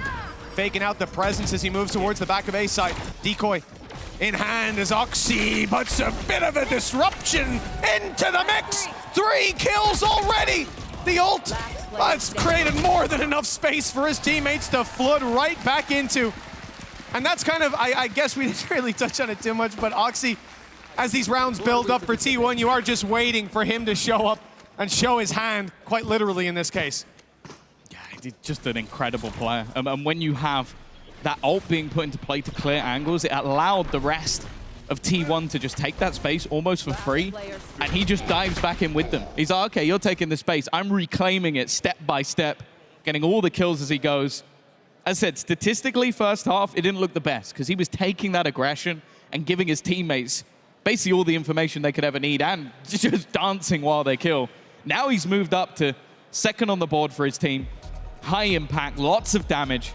and T1 feel the need to go for a second pause. They're not in, well, financial trouble just yet, but they lose this one. They could be going in with an eco to try and win 6 in a row. That's not a pretty position to be in. This timeout, as you said, it's crucial for just that. We've talked a lot about players like Sylvan and how he's impressed us.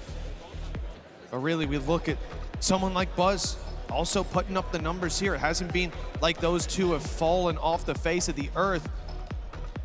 When it comes down to crunch time, C9 are the ones 5 rounds in the lead. I don't know who has to dig deep on the T1 side. Maybe it's all of them. But as the final seconds tick away, let's hope whatever their coaching staff have said is enough. Credits on the line. This round, more or less, has the future of the map in its hands. Izu, I'm not sure if he will have been seen by that drone, but I think he might have. Either way, C9's response is to back off and just leave the jiggle peak for Rossi. He's got to try and make sure he's actually able to get out of there, and he's not even going to risk it. Calls for the cavalry. May even just opt to try and play this one as a retake. Challenging versus Buzz in these early fights has not been easy. It does likely mean there's going to be that post-plant scenario. Cosmic Divide, though. It's one of those ults in this position where you can lock off a part of the map completely. And that's exactly what the plan is. They're all waiting on the other side of that Cosmic Divide, aware that this play was coming in, reacting to it as something else, but Stax gets the trade at least. As Oxy is dropped and Moose attempts a knife through the wall. Buzz repositioning back and forth, avoiding this blade. And Moose just can't get in. Eventually, though, Rossi catches him from behind. Space freed up as Stax picks up his third. A big round to step up. We needed someone to dig deep, and now Meteor delivers. That was Stax, though. He's had a tough game so far. And finally, he's back on the board. This was basically a game of chicken with the Cosmic Divides. Like, it looked like, from my perspective, the Defender one was going to make it more awkward. Like, basically putting it on that back line and closing off the stairs. It makes it hard to hold on to that. But I love the proactivity of Sylvan to put it in front. So they have to run through, and it just created this sandwich that, as you said, they were dancing away from the knives to make sure that they're not being caught on the edge. But it meant that it was so difficult for C9 to get in before they faded. And by that point, you leave Meteor with a little amount of time on the clock in a 1v1. He's winning that round. It's done. Yeah, and you know, the funny thing was, it was Buzz. He literally moved 3 times back and forth as Moose knifed in and saw there's no one there. Then Moose tried to run through, bumped straight into him. That's got to feel a little bit unlucky. 4 rounds in the difference. T1, quite a climb to get back into this one, even still. They got the ults, though. They really do. The ult economy is heavily in their favor. The only one even close, obviously, you got Rossi's, Zephyr. But do they want to try and use that here? They may do. Try and deny that plant. Oh, aggressive play, but Oxy still gets his ones. Buzz doubles up, though, as Rossi pulls it back a little bit. The spike is down. And the post-plan setup now comes into play. Lockdown, a big problem for this side with no Hunter's Fury to block it out. The suppression even coming in, limited utility. This is going to be tough. They have to back out and respect it, but that means the clock runs so desperately low. You just saw a Nano Swarm thrown into position, and with Astra alive, there is still a star. Nano Swarm buys some time. They know Sylvan's in the corner, uses the grab well here and now, stopping a defuse at least that little bit longer, and Buzz completes his wraparound from Art for his 3rd kill of the round. Beautiful play from T1, and as a result, they're hot on their opponent's heels again. Yeah, I can really see the value of the ultimates they had online, just being able to put them into the play in the late round, and again, just the value of the individual skill of Buzz so quick. Like the first one, it was labored. It's like, okay, that doesn't happen twice. I will say I feel a bit bad for Zephyr in this round. He hits a knife that removes the utility from 2 players a split second after the lockdown is used, and then he throws 2 beautiful flashes which leave both players blind. But they're just not quite able to capitalize on the guy in the corner. It's unlucky, but also a great round from Buzz. That wrap back around meant that even if they did kill those 2 players, he probably still had it in the bag with the amount of time left on the clock. Yeah, and there was no pressure on him either, just because they had the grab well, because they had the nano just after the suppression faded away. They got that into position, and both were burned up. Like, those players knew, okay, they're coming to fight us. Let me just use this real quick so they don't even start the defuse. Buzz is then able to just waltz in and go, oh, hey, you want to defuse that spike? Nah, not today. 3-round gap. And C9 calling a pause. You can tell they're feeling the heat as T1 turn it up. 3 behind. And ultimates online. No weapons for C9 either. That gap surely about to close to 2. That's the worry. That last round was a heavy investment from C9. Even though there was a stinger in the mix, they knew that if they can use that Hunter's Fury to good effect, it won't matter. But they used it, and they didn't win the round. So now they don't have those ultimates to back up. They don't have the weapons either. And I mentioned it, like, we see a lot of teams string a heavy amount of rounds together on this attack side. It can be a difficult map to defend. And with a double duelist, that almost becomes a bigger threat.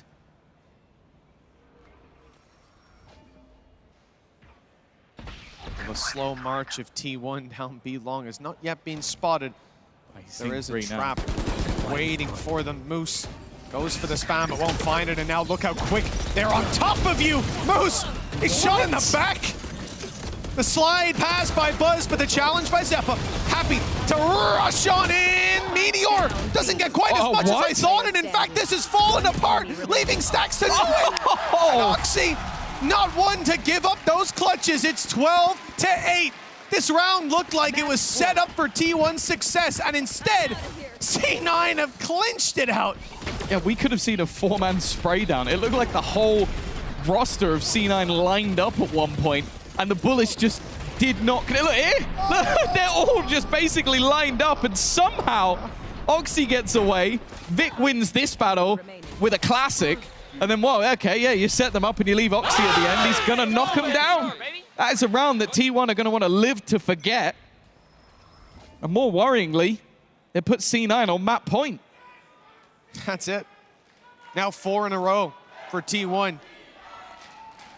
The task just got a whole lot harder. It looked like they were teed up for a 2-round gap, and instead, C9 seemed to have this one. On the edge. Spike is on its way back, but I think we're seeing Reveal go through. The question is there full commitment from Buzz and Izu? Wall goes up, and players go in. Yep, they're going to commit to this push, using the decoy to clear the traps as they go. Finding a little safe space to battle, but Izu's gone down in the process. Careful now. There's still some severe weaknesses. Nice. A Moose with his setup in tow, looking to cause issues. Buzz might be one of the few saving graces of this round, and he is doing an incredible job of it. A trade-off, though, as he will now be left with his ult in hand. And Oxy has the same. The thing is, without that ultimate, he only has a Bucky. It's already at 50%, and Oxy's just patiently waiting. It was never going to be a 3-0 series, as C9 will bring it back. Just as we hoped, Tom. Back and forth, and it starts that way. 13-10 for T1 on Abyss. 13-8 for C9. They battle right back and guarantee us at least a 4th map. I hope we make it to split. And with gameplay like this, we'll be robbed if we don't get all 5. 1-1. The story of an epic grand final continues to unfold here in Berlin. C9 take their pick. That was Pearl, and we are even Stevens going into map 3. You said it yourself there, Mitch. Truly back and forth stuff. It is really hard to call at this point who, when this is all over, will be clutching that trophy. This is it. We didn't want to see a map where realistically everything cools down for T1. Them losing this map, sort of expected coming in. But if we see Buzz deactivated, if we see players like Sylvan, and you think, oh, it was just a flash in the pan on map number 1. All of the factors are still there for T1, which means this should get even more exciting as time goes on. Yeah, I think as well, you then have to look at the sort of exhaustion factor and say the further this series go, the more it should be into C9's hands. Like, that's the thing. They come in with the advantage. In theory. Like, maybe the Koreans are just superhumans and they don't get tired and they can play 8 maps in a day and not struggle. I believe it. Are you witnessing any fatigue yet? I mean, look at the game we just As in saw. me personally or with them? Because me personally, Yeah, we might be feeling it, but I think I might need to pick me up soon. Okay, our I'll daily hook you up. routines are a little. I know a guy. Oh, okay. No, I think there's a few here. Yeah, maybe you got T1 sports psychologists or something come out and have a word with us. At this point, sure, I think even players like Stax, he had a tough start, but Yeah. we saw him come back online towards the end. I don't think this is a matter of fatigue. I think it's a map that, well, sure. they've had a pretty poor record on, looking at certainly the last time they played it. And here, it looked a little bit better without the vice that they were facing off against. Yeah. As it stands, Tom, there's nobody on the board right now where you look and you go No. across either of those two maps. Oh, you didn't show up for that one. That one's on you. Yeah, I was a little bit worried at the start for Izu because I feel like he was making a lot of aggressive defensive plays and was just getting wrecked. Then he had that round with the operator, and I was like, he's good. He's back. That's all. He'll be fine. I think that's the fun thing, though, when you look at this series as a whole, is I feel like these two maps are sort of relative unknowns. Like, I knew that this one was favored to C9 because we already saw it earlier in the day. The Abyss, we didn't know how T1 were going to play, but then we head into sort of like more bread and butter maps. You've got that sort of like the Bind, the Haven, and then the Split to finish. Like, these are ones that these pros have been playing on for years and years and years now. So I only think this series is going to get better as we go along. And we might see Oxy get better as we go along too. He was a star in Tokyo, Japan, and he is shining bright once again here in Berlin, Mitch. He absolutely is, and this is something that, as I said, Tom brought up in the series we had the other day, and we bring it up here after Abyss as well, that Oxy's playing well, but he's going to play better, and I really don't think that's going to slow down as the series went on. How many kills did he? Can we bring up the I want to bring up the stats because we had a guess. I went 21, didn't I? I went 19, and you went 22. So 22. It's coming. It's coming. Bear with us. Can I get a drum roll, please? It was 22. Was it? Who told you that? It's on the screen right now. It's on our screen. Who said 22? That was him. He said Oh one my above you. Yeah, That's listen, actually perfect. I'm a genius. What can I say? I predicted he'd play Neon. 2 for 2. Blind crazy. pick. I got the kills right. I mean, Yeah. I'm not going to tell you what I think the series is going to end at. Oh, be that honest, was my it's map next 5. question. That was my next Map 5. question. That's all I'm telling you. Yeah, you can't give it away. You don't want to give up the script. Well, I didn't look for the score last time. I was only, when I was rubbing your head seeking the answers, I only saw the what map it would end on. Yeah, of course. All right, guys, listen. We are really edging closer to... What are you looking at? What was that? We are getting ever closer to finding out the answer that we all want to know. Who will be Red Bull Homeground 2024 champion? Map 3 is coming up very soon. Berlin, are you having a good time? They are. I hope you are too. We'll be back very soon.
We are back live in Berlin. It is Germany's capital and the home of what is a neck-and-neck grand final. One apiece, T1, Cloud9, and we're going into map 3 very shortly. I'm Ian alongside Tom and Mitch, and one of the greatest crowds ever here in Berlin. Are you guys gonna get loud for this third map? Wait, Oh, no. That's right. Wait. Yeah, I can't believe you've done Ian like I that. I didn't deliver that properly. Here's the way to really do it. Okay, show us. Who's gonna win the next map? Is it T1? Okay. Do you want to ask the next one, Tom? No, it's all you. You want me to do it? Yeah. You throwing me under Save the my bus? voice. Or is it C9? That was better. We'll give them that one. We they're getting their drinks, going to the bathroom. They don't always want to listen to you. That is very, very true. Same goes for you two. No, I'm kidding. We have got a banger lined up here. Cloud9 taking the last map. We're going to Bind next. We are. Do you think the point that we made at the beginning here, that Cloud9 tend to grow into these sort of things, is still the case here, and a T1 at threat of going down another map? Well, that's the thing. I take a look back to their final last year. It was a slightly different iteration of C9, but I believe they lost the first map, won the next two, and then kind of just choked out of the series. They lost the last couple. Now, I don't believe that will happen here. I'm now a Rossi fanboy. He has converted me over the last day or so with how confident he seems as an IGL. I think that's going to be good. I think that if they can take this next one, they should be able to get it over the line. The thing is, though, we do now get into these sort of like middle ground maps where both teams are incredibly comfortable. Both teams have wins versus good opposition. And also just individual players, like heading over to Bind, you're likely to see that Raze clash, which I just think is going to be as explosive of what we've seen on Neon and what we've seen on Jet throughout the series so far. I think as well, if you see that Vice setup on Bind that's now presumably being tweaked, perfected perhaps by T1 in the downtime between the series. But it's been seen multiple It has been seen. And I mean, it was seen today, I'm pretty sure as well. So this, well, no, I'm pretty sure we saw that game earlier. And this is an element of it, right? But I think there were also flaws to how T1 were playing their rotations there. And we'll see those fixed as we move into this series, perhaps. Looking at T1, last map up against Foot, they got 3 rounds. This map up against Foot, Foot got 5 rounds. So T1 are moving into a much more comfortable zone, at least looking at recent memory. They've got a comp that I don't think, even if you've looked at the tape, assuming they've a little bit more up their sleeve and changed it up a little bit, it's not going to be comfortable for most teams to play against. You're not running up against that in every pub stomp or in every scrim. So there's that element to it. And also, Tom, I think you've just played it poorly. If I say, I think T1 are taking this one, they're going to slide through, I can look Rossi in the eye afterwards. He's shown he's got that respect. He'll be like, oh, it's all peace and love, man. You know, they're great guys. You want to go say it to Stax, you're a Rossi fanboy? I'll see how he reacts. I like both of them, so it's fine by me. I could be a fan of multiple people. Oh, I see. There's actually an abundance of charisma on the stage right now as well. There is. That is what I love about this. We need some at this desk. Get Stax over. I'll swap with him. Oh, they'll definitely lose then. Just you IGLing. That would be horrific. Oxy was so loud as well, like he always is. And that is something that really instigates the crowd joining your bandwagon and getting involved with you and your team. Do you think that Cloud9 or T1, however, need to maybe match that energy?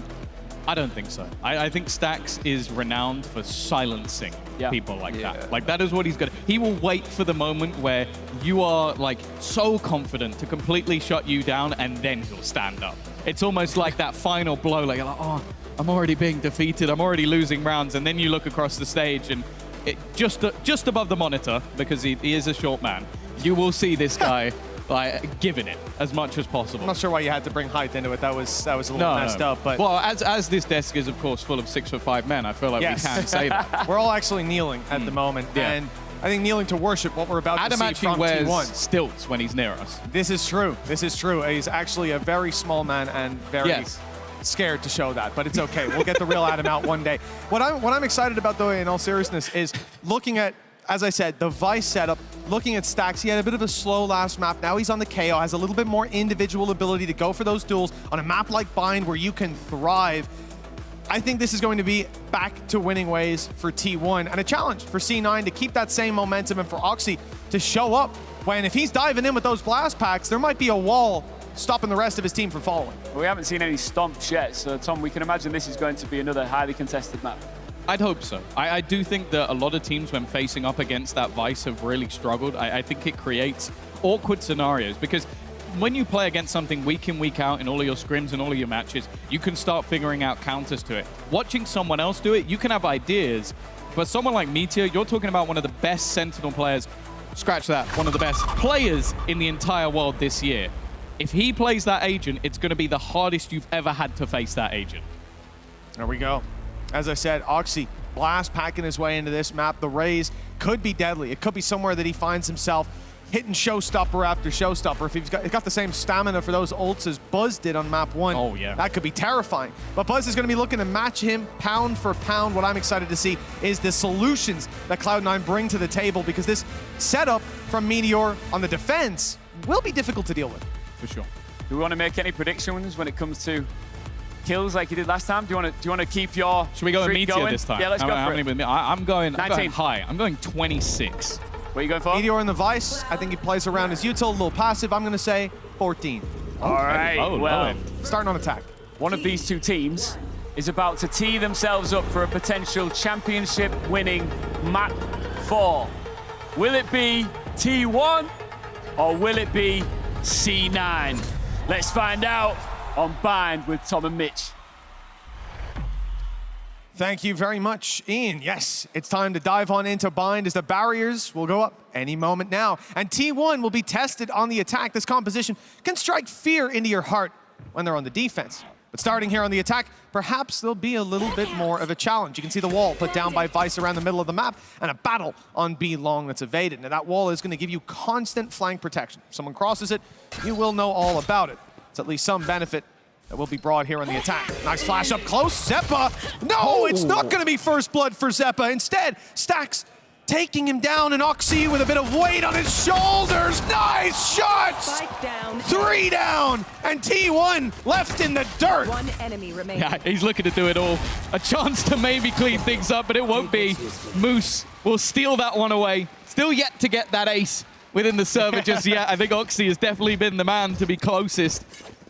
But he'll get halfway to his ult in the pistol round, and that's the thing. It's something that T1, they sort of, one of their players checked it on the way through. Yeah, it was Buzz, but everybody else was just not quite prepared. There was even a molly falling just behind as well to catch anybody if they did manage to take him down. And obviously, same time, Vic is swinging out wide.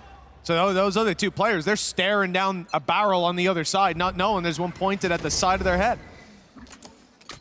Good synergy off rip for C9. And that, the other thing, they win that pistol, and you hear the screams. The energy is high. They're looking to carry on the same success they found on map 1. Momentum's a big deal here, Tom, as well. If you can crush T1 before they manage to mount that defense, well, a lot of that fear of what this Vice could do goes away. For sure. And I think as well, even if you just have someone like Oxy performing to a high standard, even if you have all of the tricks of the trade with Vice, Oxy might just still win you the game single-handedly. Right now, it hasn't been a necessity. We've seen a lot of Rossi's initiator, but that's another thing the IGL brings is the flexibility. Say that, those couple of kills came as a surprise. I'm off for Buzz. Hey, he'll take it. A few extra orbs in this round again. You're going to see a few players drop to the dirt. But again, the rifles are saved for C9. That was the main thing. And more worryingly, if you're a T1 fan, Oxy 6-0, 1 away from having that showstopper going into this bonus round. Yeah, but I was kind of joking earlier on, Tom, when I said if Oxy is the same stamina as Buzz for building up those orbs early, but yeah, well, he certainly has. He does. 1 kill, 1 orb. That showstopper is yours. And I see that there is quite a lot of presence around B long. TP play could be coming through. They've seen some presence, though. Nade thrown in. Rossi's in a bit of trouble, although the heal will get him back to fighting health. Bails out of here before he can really get healed up that much, before he can be taken down. T1 picking up the pace. 2 players rotated, but still two in position. And the orb was found by Oxy. They can retake this. They don't need to commit, especially with that showstopper to bolster the re-aggression. Rossi's going to be hopeful for some heals. Instead, though, it's Buzz and picking up a couple. Eventually, there was a trade, but the showstopper will garner absolutely nothing. A clean take from the side of T1, and only Zephyr standing in their way, just won't connect onto anything. It is T1 to break back immediately. 4 players surviving, and more importantly, they keep their guns, and that showstopper is gone. Yeah, a huge danger avoided off rip. And this battle here for Buzz is everything. Shutting down one of the players who was going to cover that showstopper on the walkout. Also slowing down the elbow push, drawing attention to the 3 players that were in position over there. And from that point, well, Sylvan doesn't have to move, sits on the back side, waits for the showstopper to emerge, and quickly puts it to bed. Very nicely done. There were even flashes thrown through that stopped the showstopper initially as well. 2-1. T1 managed to do what many teams failed at. Just slow down C9 in those early build-ups. The 4-0 starts seem to be the norm for this defense, but they have been stalled.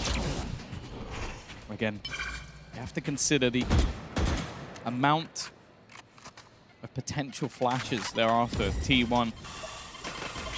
They can look to go through this Viper. Util is super aggressive, though. It's defense that tries to go through. I don't know if Moose is long for this world. I thought even Buzz might take himself down with how close he got to his opponent. But again, an incredibly clean take. But most of this came down to C9's own aggression. They were hoping that their pot flash would catch everybody on the other side, but it really didn't do what they hoped. No, it is a nice attempt. In a round like this, though, also a big risk taking the fight to your opponents. You can understand why they don't want to wait back, though. The orb is taken, the showstopper's online. If you sit in position and allow them to push you, you're going to get bombarded by flashes and then blown the hell up. Instead, they just ran straight into the meat grinder. An unlucky scenario. Last player remaining. And with Oxy going down, the weapons they're trying to save will now be under threat. Indeed, double TP. I don't think they're aggressing any further. Don't want to lose more weapons than they need to. 2-2. We're tied up early. A pistol win for C9, but that doesn't give them the lead they desire. As you said, though, they kind of need to look for a bounce back fairly quick. We've seen quite a lot of the time that C9 are very comfortable when it comes to their attack sides of maps. Allows them to set up around Oxy, put him into position. They'll have those double lurks available with Rossi and Moose, but we have high expectations for T1's defense. Thus far, though, they have been just pressuring this B-long spot again and again. You can see C9 even considered, okay, they've gone there twice in a row. Chances of a third are slim. They stacked A initially, but after presence has been spotted, they're going to rotate everybody. This is a full gamble. And, well, 2 of those players are already gone. Not a bad start for Meteor. Feeling like I should have went higher than 14. Buzz picking a double and ending this round where it began. Right into the spawn. This Moose, he's made it to A. Doesn't want to mess around with that Gecko ult, and with a fraction of a health bar left and a very valuable rifle in his hand, his best call is just to carry this forward. T1, though, have now shifted gear. They're in the lead 3-2, regardless of what goes down here. And from this point, it's a very promising start for the attacking side. Like I said, I expect the main pitfalls that C9 will run into to exist on that next half. T1 keep up like this, build up the rounds. Bind is certainly looking like a strong battleground for this squad. Yeah, I think a lot of what's sort of gone wrong for them early in this one is, firstly, their aggression has been met with a fairly easy response. But if you do sit back, there is an awful lot of execution power. Like, I think about it, you've got your Gecko util. You can use Brimstone util early, send those Molotovs into the back of sight. You've got the nades. You've got an unbelievable amount of flashes. You then, if you get the site or even get space on the site, you can throw in those vines, put them in as they try and rotate, and you take a bit of damage, but mainly you get staggered, so you can't quickly get back into the site. There is just a ridiculous amount of utility that can be thrown down consistently to force you out into awkward positions. I really like this composition from T1. It seems like they have a lot of ideas, and especially when they have 1 or 2 ultimates online, it becomes even easier. Because then you can throw, oh, Thrash. That's just going to clear all the close control. They can't do anything there. Oh, okay, it gets into the late round. I'll throw it out again. But they don't need it at that point. Once they have a plant, they have so much utility that delays and make fights really difficult in the retake for C9 that I'm not surprised that even though they're only down by 1 round, Imi's taking a pause. Yeah, I think, but this is the main thing. You can't let them get onto the site, and the space is being contested by C9 in different ways. Like you said, a gamble play towards B long, getting aggressive, fighting through the wall. These are all ideas to try to stop T1 getting boots on the ground and plants in play, so they don't have to deal with all that utility. Instead, they've fallen flat in their face as they try to get ahead of the curve, and now we need to see what the next solution will be. Oxy's ult, well, he's keeping track with the rest of the team economy-wise, which means that probably he's going to have that showstopper online pretty soon. It didn't find success last time, though. Not even that could bail them out of a bad situation. Yeah. I think the scariest thing as well, though, is you look at the composition from C9. You're looking at almost a double sentinel. You've got that Viper. You then have the controllers. So the whole kind of comp is around delay, and your opponent's comp is all about flashes. You're kind of setting them up to pop flash through your util. So it almost seems right now, at least, like a bit of a comp diff. And aggression can only really rely on Oxy and Zephyr. That's not a lot of utility to try and use defensive aggression for. Well, they're certainly clearing everything inside of Hookah. The Arc Rose put through as well, just as an extra flash from Meteor. Just in case there was someone peeking from way back on top of the B site. But the passive hold, well, to say it's a passive hold is an understatement. C9 waiting for the trap to be triggered. As you can see, the trap wire awaiting the jump out. This is a very common play, though, and one you can see they're more than ready for on the side of T1. Avoiding that, and a flash coming through from Gecko means that they can blitz straight in. Players smoked out, but look, just behind that smoke is Zeppe. He'll take his moment to strike as the chaos ensues, but the molly, he ran straight through it. It took too much damage. Luckily, Rossi's here to clean it up. 4 kills from inside the tube. Yeah, it was one of the few spots on the site that was actually safe. Because again, you see, that's what's difficult with holding on, is that you have the nade in front, you have so much utility falling behind. What he basically did was snake bite underneath. So the second he sees all of the util coming through, he causes them issue and is able to do a lot of damage onto that site. It's a tough execute to fight against, but Rossi does an incredible job. You see that they had everything else. They were ready for it. Sylvan popping the molly towards the elbow. Huge in that moment to deny Zeppe the big play, but exactly like you said, Tom, it is effectively their blind spot. The disaster that ensued has left us 3-3. C9 not going anywhere just yet. Viper's Pit up with a trap inside it. That is a deadly setup.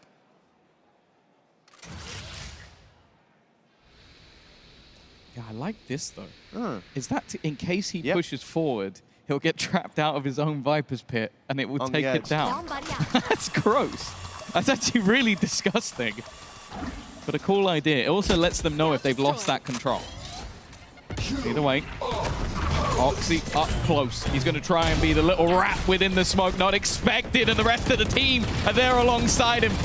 A complete shutdown as they try and exit out of Hookah. The adaptations that have been made by the C9 roster are working swimmingly. About Izu, good luck. Yeah, the flank's underway as well. Vice being down, wall no longer there. Izu suspects it, but 29 HP. The shorty's good on any distance. You know, I mean, this is really an expected round, though, from the point of the reaction of T1. I think C9 put a Viper's Pit down on A.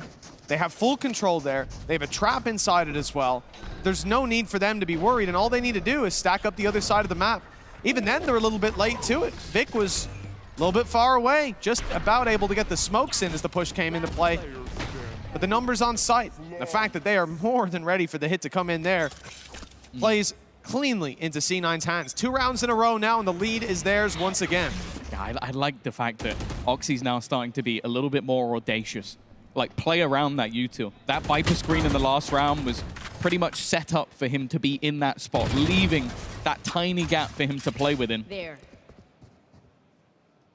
Just making things tough for T1 with unconventional spots. He once again takes the aggressive spot, but has already fallen back. It's still being pinged by the side of T1 that there could be a guy in this corner, and likely means that if they do go that way, U2 will have to be expended on it. 1 minute left on the clock. And T1 don't show any signs of moving. Patiently waiting for that aggression, but C9 are doing just the same. When push comes to shove, setup inside of Bath seems like it's going to find its reward. Meteor is creeping forward here. One away from the Steel Guard and the ult that could take their weapons out of the round. I'm not sure how Stax has offered that battle. I'm not sure how Meteor gets away quite as free as he does, almost losing his head in the end.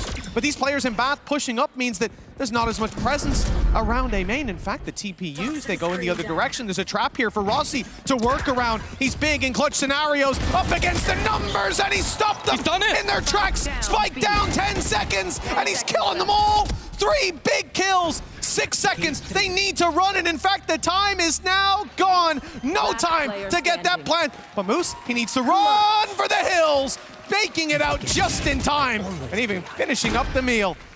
C9 with another, just about. Yeah, we brought up this storyline of Rossi facing off against the organization that gave him the boot. He's gone back to Americas, he's joined up with C9, and this guy is putting on a show. Like, the reposition right at the last second. Like, he had spot on the site, knew there was a fight coming, heard the TP, and immediately just goes, okay, there's no way they expect me to be this deep in hookah, especially with how much time was left on the clock. They had to full sprint, they had to run. An individual play that wins them the round and extends the lead of Cloud9. T1 have got to be devastated to lose a round like that.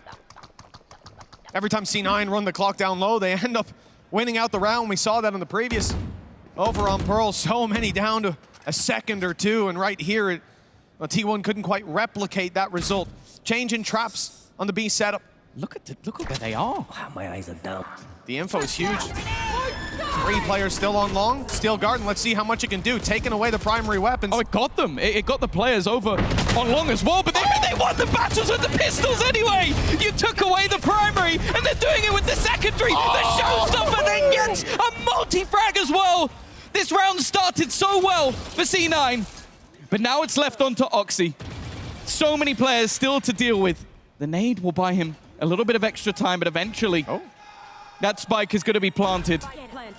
He's got to try and do it all on his own, and he can't make it out versus Buzz. That got incredibly messy, even showing the curse of the Vice ult. But Buzz does what's needed.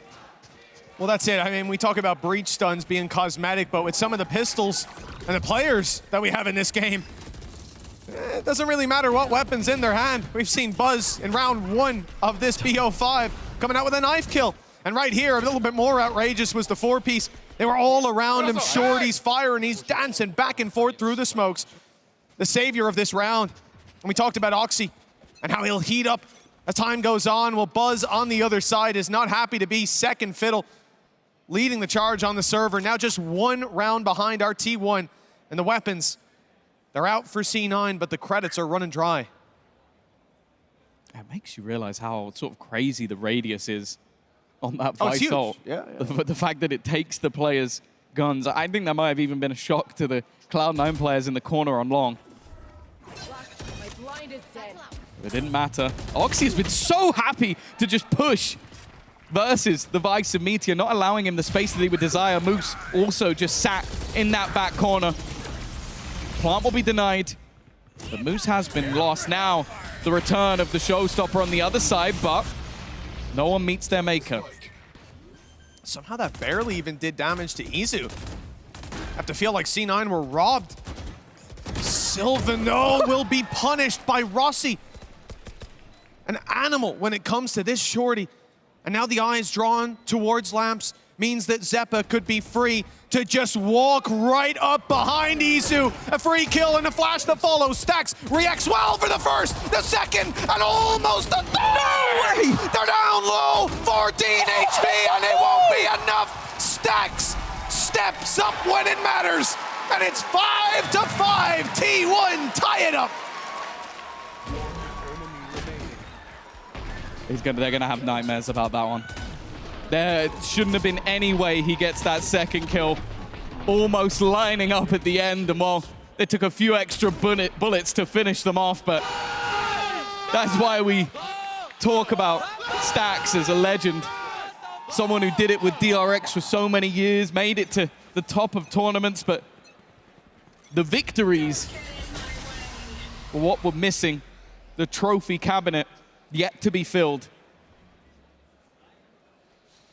Oh, here, a Red Bull home ground. He's looking to change that. He's looking to take that trophy home, even if he has to do it with his teammates kicking and screaming behind him. A 1 versus 4 that could completely change the outcome of this map.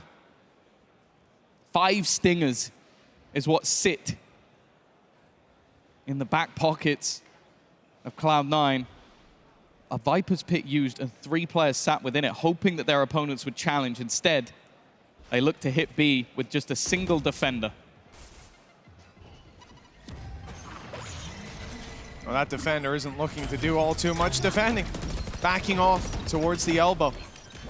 We said Stax had a slow start on the previous map. In fact, in the series in general. But that has lit a fire up under him. Couple of big plays per map. Izu. Oh, he hasn't quite spotted Zeppa, but I'll tell you what, Stax did. Cleaning up, taking elbow control. Just another foothold for this T1 roster. With the advantage in weaponry and certainly in numbers, this round doesn't seem to be going anywhere but into the pockets of T1. Another for Meteor as he puts himself onto the 3-piece, and the lead again in T1's hands. They could be taking the lead in this final round by 2 as we move on to half number 2. Yeah, I think that's a backbreaker, that previous round. There wasn't much of a reaction from Stax himself, but we cut to Buzz, and you could see the energy that clutch brought to the team.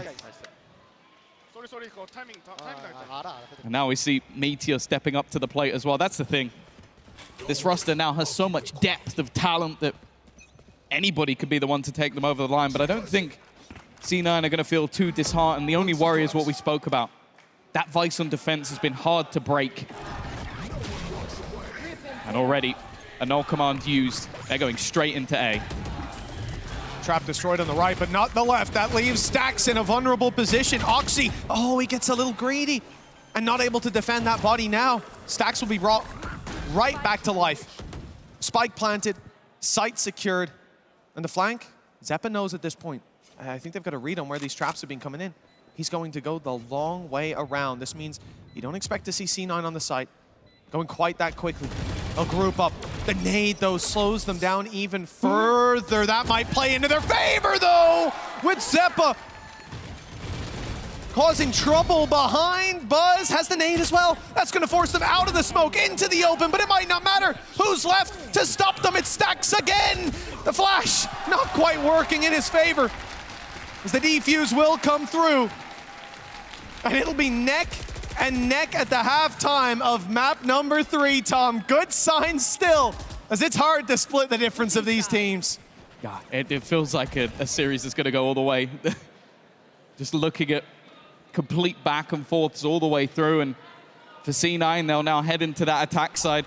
We'll see if they have a counter, have an idea for how to play up against that defensive side Vice, but they've already had good reads. The fact that, again, Zeppa has such a huge individual play based off just reading his opponent's utility, knowing that they're not expecting him to go the long way around, and because of that, they were completely bamboozled when he comes in from behind. Now looking forward into this half, though, we've seen Rossi have, again, some just huge individual plays, but that has only been matched by the IGL of Stax on the other side. It feels like those are the heads of each team that could be the difference makers here. And I think going into the attack, we have seen fantastic calls throughout the series from Rossi. I think in the last map in particular, the way he was able to play the map was integral. And with what is such a high amount of sort of information util, a lot of flashes that can make things awkward, he's going to have to call an excellent second half. Well, this is the half that I was most excited to see. We'll have a lot of Meteor in isolation. playing on one side of the map, locking it down with his utility. It was the A holds with early smokes coming in from Sylvan that made it so difficult for Foot to ever have any form of ground towards this A site. In the pistol, it will be a little bit different, though. The stack up from this attacking side towards A as they group and push straight in. Not much resistance with Sylvan down 5 HP and 0 seconds later. This is a successful start to the pistol for C9, which is just the story of their Red Bull home ground. Yeah, they've been fantastic in these pistol rounds. It's been something that T1 has struggled with. All players back up to full health, although not for long. That's Rossi down. That might just be an opener back into this one. You still got a flash, but more importantly, the wingman acting as that third player, acting as that diffuser, but that won't be there for long. Zeppa adds another one to his growing tally, and it's left all onto Meteor. He needs to try and find these kills in quick succession, but they are playing so passively at this stage that it would have to be an error, and there isn't one to be had. Vic with an impactful 3K. Again, a safe pair of hands. A very direct approach from C9, as we saw on the previous map on attack. Not a team that's afraid to put the foot all the way down on the gas. But Meteor had a good attempt at this one. Not just holding down in the first, but even coming around for a little bit more. Repositioning, catching Zeppa off guard, and hell, in that 1v2, I had faith for a moment. But Vic cleaning it up, puts one round to the good for C9. Now as we move into the next round, this is where I was thinking maybe Meteor goes a bit more utility-wise, but no, they're going to keep it nice and light. Not too much of an investment. Instead, Meteor has got the Sheriff out. So let's see if he can land a couple of headshots. I guess he was confident after the little performance he had there in the pistol round. Looks like maybe the potential for a pop flash at the back of sight. It's been attempted, but hasn't had the success that maybe he would have hoped for. As you said, other than that, there is little to no investment, and any damage done is immediately being healed back up by Zeppa. This is not the same case with the Marshal, where he's able to hit them low and then everyone else can finish the job. That Sky deals with that problem. And again, with the util just clearing out some of these close positions, the risk quickly diminishes. Again, though, they haven't been able to destroy that flash. He's going to be able to, I was going to say keep popping it, but not anymore. Yeah. Instead of popping it, they're locking it down on B for C9. Lots of control, elbow flooded. And Stax, despite recovering the Sheriff, has to hit some phenomenal shots. The jump peek from Zeppa throws him off the scent. And now T1 are left in a difficult enough spot. Anyone going to hunt them down probably finds value from claiming those orbs. They may just sit back in the spawn, punish aggression, and die to the spike in the end. Well, that's the thing. They couldn't even just be sitting outside because there is a cam waiting and watching in case they try and go towards the spawn. And actually, I do wonder if Moose might just try and farm up what he can. It's only a Sheriff in his hands. I believe even that he picked up. He was running just a Ghost. And okay, for Sylvan, that's an extra orb, but now you could potentially get even closer for Zeppa. An ultimate that will give them a lot of information in rounds to come. Not online just yet, but he's getting pretty close. He's on his way, as C9 are, extending this lead even further. It has been time after time for the attacking side, defending side, it doesn't matter. C9, they win the early rounds. Disrupting that is the only way to take the map off. T1 learned that on our first map in this series. But there's something about these third rounds. C9 just put them up again and again. On the attack, the more direct plays tend to find huge value. We saw that in the previous. And Oxy and Zeppa, a deadly duo, leading the charge and finding the duel again. Izu the one to fall this time, and they're not slowing it down. The nade is thrown, and Oxy steps into the fray. An upgraded rifle to work with. They are right up close, ready for the fight, and winning it again. Stacks on 15 HP. A random spray would take him down, but he's clinging onto life. A three-piece from the back foot. Stacks stands strong again. It does really feel like at times which leader is going to put the world on their back. Both currently top of the board, both with 13 kills apiece. It really is the old versus the new. course, there was a small crossover where Rossi and Stax played a couple of games together, but that was short-lived before he took back the helm of the Korean super team. And what a helm that right now it seems he deserves. 2 very high-impact rounds coming out of Stax. One that was very quickly slipping away from them, and I like the fact that we're now seeing C9 happy to disrespect the utility of T1, because that's where this game can get out of control. If you respect too much what's there from, say, Sylvan Smokes or the Vice, or worried about being caught by a knife from the initiators, you can very easily be stalled out of this game. Instead, they're taking map control incredibly fast. In fact, they look for a second like Oxy might even just jump out the window, but he was just checking the corner box. Not quite as audacious as it seemed. You never know with him. You really don't. You never know. You got to keep on your guard. C9, despite avoiding that Gecko Flash, they're walking up.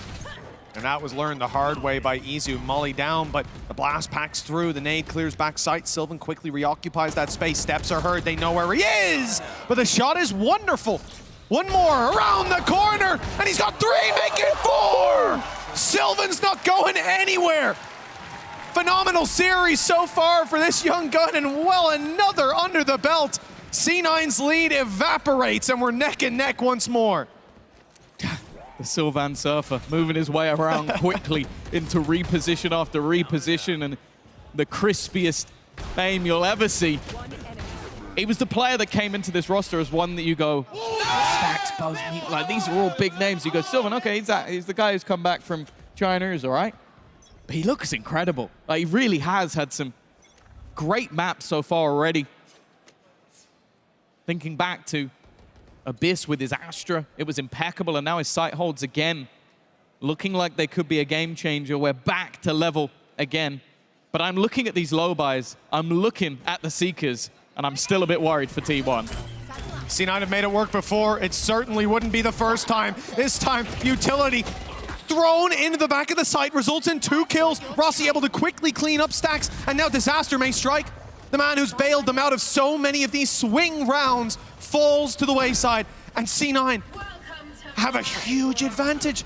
They've decided to deploy the Viper's Pit, and it gets taken out immediately with a follow-up onto Oxy. This round quickly flip-flops back and forth, now in T1's hands, as Zeppa has it all to do, and not much to work with. The Stinger not matching up, with Izu taking the defuse 1 away from his ultimate, and the lead again in T1's hands. That was actually incredibly impressive. Like, from being in a man disadvantage up against the Viper's Pit, like 2 seconds later, you're looking at them with a man advantage and no Viper's Pit. It was so quickly dealt with after, again, what was these aggressive rounds coming out from C9. They're so happy to just get up in the faces of them, but it just didn't seem like they had another layer to it. Obviously, a little bit of luck that goes a long way with the spam through, but clearly a little bit of frustration creeping in. 3 rounds in a row now for that defensive side, and the worry here is that there have been a couple of rounds that I feel like C9 have lost that really should have been in their hands. I think that's fair. It has been big individual plays in a round like this. We could see that all over again. The wall that's in play. They step past it, you could be in danger. Trying to bait it out, and they've done it. I believe that was the sound cue of wall activating. This was all part of the plan. As they fade back now, you start to wonder, is this going to be commitment? Maybe they're going to TP. Maybe they've rotated already, and the idea is that someone has to go and check. Someone will step out of position, and Moose will rip their head clean off. Dog goes through, trailblazing the A site, and that gives them the information. Showstopper doesn't land, though. Not for the kill, 32 HP, but it's enough to keep Meteor in that small corner. Even the nade now, it might not land for the kill. Yeah, he also has his ultimate online. So if they do look to hit this, he could potentially take their weapons away. It's a really scary ult to play on when you're up against it. Oxy's gonna nade. And they are ready and waiting. If they can clear him out, that would be huge in value. He's trying to jump up to avoid it, and he just about manages it. And it's going to be the switch up, but look at the position of Sylvan. He's waiting, but with 25 seconds left, again, that ult's still in play. They're still waiting for them to go on the move, and he still managed to survive. Now, those guns will be taken away. as they look to hit into this site. They only have 12 seconds to try and get in, and they're only using the pistols on the majority of the players. Time is ticking, and that plant is not going to be happening. They need to get that final kill, and look where Sylvan is. No chance. What a round from T1. Meteor gave his life as well to ensure he got every rotating player he could, jumping down from his safe spot into the open and activating the ultimate. That puts panic in the... Look at this. Oh, well, we miss it. But he jumps down. Wouldn't have been a great replay anyways. It's just him dying with his back turn. But he jumps down, and that's wonderful. Blast Pack goes in as well, even from the grave, guaranteeing that there will not be a plant. If that kill that we saw dropping the planter didn't work out, that Blast Pack may well have won the round. Nice. T1 had their bases covered multiple times. That may be a home run as C9 call another timeout, their second and their final for regulation. 2 rounds behind with momentum well and truly in play for T1. That's 4 rounds in a row, and the only success C9 have had on this attack is the pistol and the anti-eco. The frustrating thing as well is these last 2 could have easily been there. There's the Blast Pack. Yeah, this is the awkward thing. The thing is, it doesn't even need to be activated because his teammate gets the kill anyway, but it really did just feel like they had sort of layers on layers to deny anyone getting back in and making sure that that was awkward. But it's also just the fact that, yeah, it came down to the last few seconds. You're running into the site. You lose all of your guns. It's panic stations. But the main man I'm looking at is Sylvan. He just goes, okay, my teammates have won this round. I can just sit, make sure I survive. And it's got to be such a tilter because you kill everybody but one guy and then you lose on the clock. Yeah. No, that is a really tough way to see a very important round go.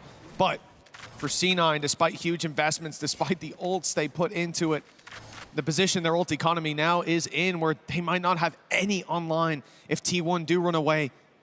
With the end of this half, the safety nets are gone.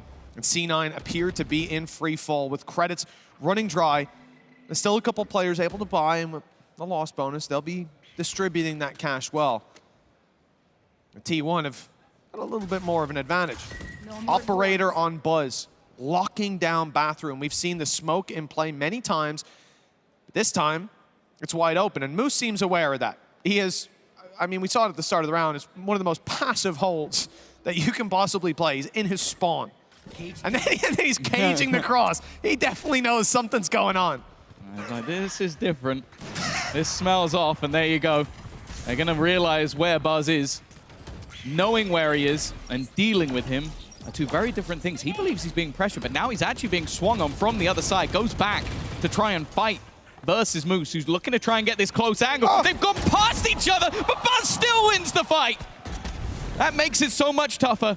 Him still standing, no control. Rossi manages a kill and a second. As said, he is trying to drag this team through these rounds with Vic to support him. They brought this back. 12 seconds, Buzz wants a kill, knowing the 1v1 was on offer if the plant was in play, and now there's only one left to find. Pushed back by the nade. He's managed to evade the Gecko ult for now. The flash as well. Destroyed by Vic, but 85 HP. He's going to have to be quick on the trigger. And unfortunately, the op doesn't land. The defuse underway. Vic steps in, takes damage, and even more from Buzz on the op. His 3rd kill of the round as T1 hammer home this lead. 11-8. Bind may well be theirs. The funny thing is, I know that guy was wearing a Fnatic jersey the other day, so if he watches both the teams he's supporting lose, that's going to be a rough one. I'll say their teams are going to have to pay him to curse the opposition if that's the case, but that would definitely be a rough thing to see. But something that's also got to be infuriating, that position from Moose, because his read from the beginning of the round was correct. You use your cam, use your cages to get up close, and a split-second movement gives Buzz a kill, and then he takes down 2 of your teammates. That's got to be the bit that hurts. But these individual plays, these superstars for T1, think of Stacks as clutches. Think of Buzz bringing home rounds, Sylvan sight holds. That's what's got them the lead at this point. And Rossi, well, he's had moments of his own. But now on that attack side, he basically has to call a perfect game. If you make a mistake here, your economy may get even worse. You don't have ultimates to play with either to supplement your ideas. It's a really tough point to fight from. And there's a very big difference between being 1-0 down in a BO5 and 2-1 down. At that point, there's no room for error. Your opponents are always one step closer to victory. T1, just 2 rounds now to have that huge advantage. And the setup on B. So frequently in the last game, it was the A site, and the shift up in composition, it seems to be helping. For now, at least, making it much tougher for them to find the space. Look at how slow everybody is. No one reacting to push in with Oxy because of all that utility. And sure, Meteor goes down, but he's done enough. He's certainly done his job. Low HP on Stacks in the corner. And now he's in trouble. If they take him down, the numbers are back even yet again. Buzz, though, showstopper, but on the other side of the map, it's Sylvan that has to hold strong. 10 seconds, and the plan needs to come in soon. They've got a spot that they believe to be safe, but in he goes, trying to deny it here and now, and knowing he has the kill if he doesn't. 12-8, and Buzz gets to save the showstopper for what could be the last round. I have to say, it's a joy to watch Meteor play. Like, even if he's not killing every single player, his setups are constantly changing. So we saw in a previous round, he was putting that Arc Rose flash at the back of site. So even if a team was pre-firing it, you go, okay, I've got to find it. This time, he puts it on the front of the tube. So a player jumps out, smokes fall, and he just blinds whoever is looking to defend Oxy. So he gets a 1v1 fight where everybody else is either blind or slowed. It's such a tough thing to fight against. And let's also talk about, that's not him on his own. There is also Stacks playing off that flash. It makes it so difficult to get into that site. And that's before you even meet the man. He's got pretty good aim. He's not bad at the game, I'll tell you that.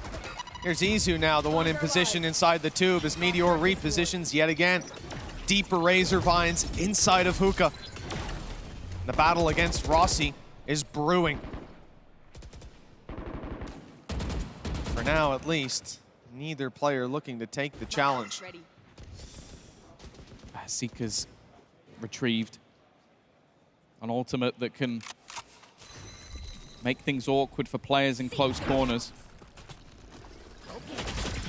I'll attempt to try and destroy them, but that's a big win for Meteor. There's nobody else coming from that angle. It makes it tough for the rest to face off against this crossfire up in the window alongside Stacks, but he goes down. It's now left onto the new boy, a showstopper thrown out to try and end it. Doesn't quite connect, but it won't matter in the end. It is T1 that will take the advantage, look to become the first Pacific team to ever win Red Bull home ground, and to deal C9 a potential 3rd defeat in the final. They have been up on that stage pretty much all day long. They say it's a marathon, not a sprint, and the finish line is now in sight for T1.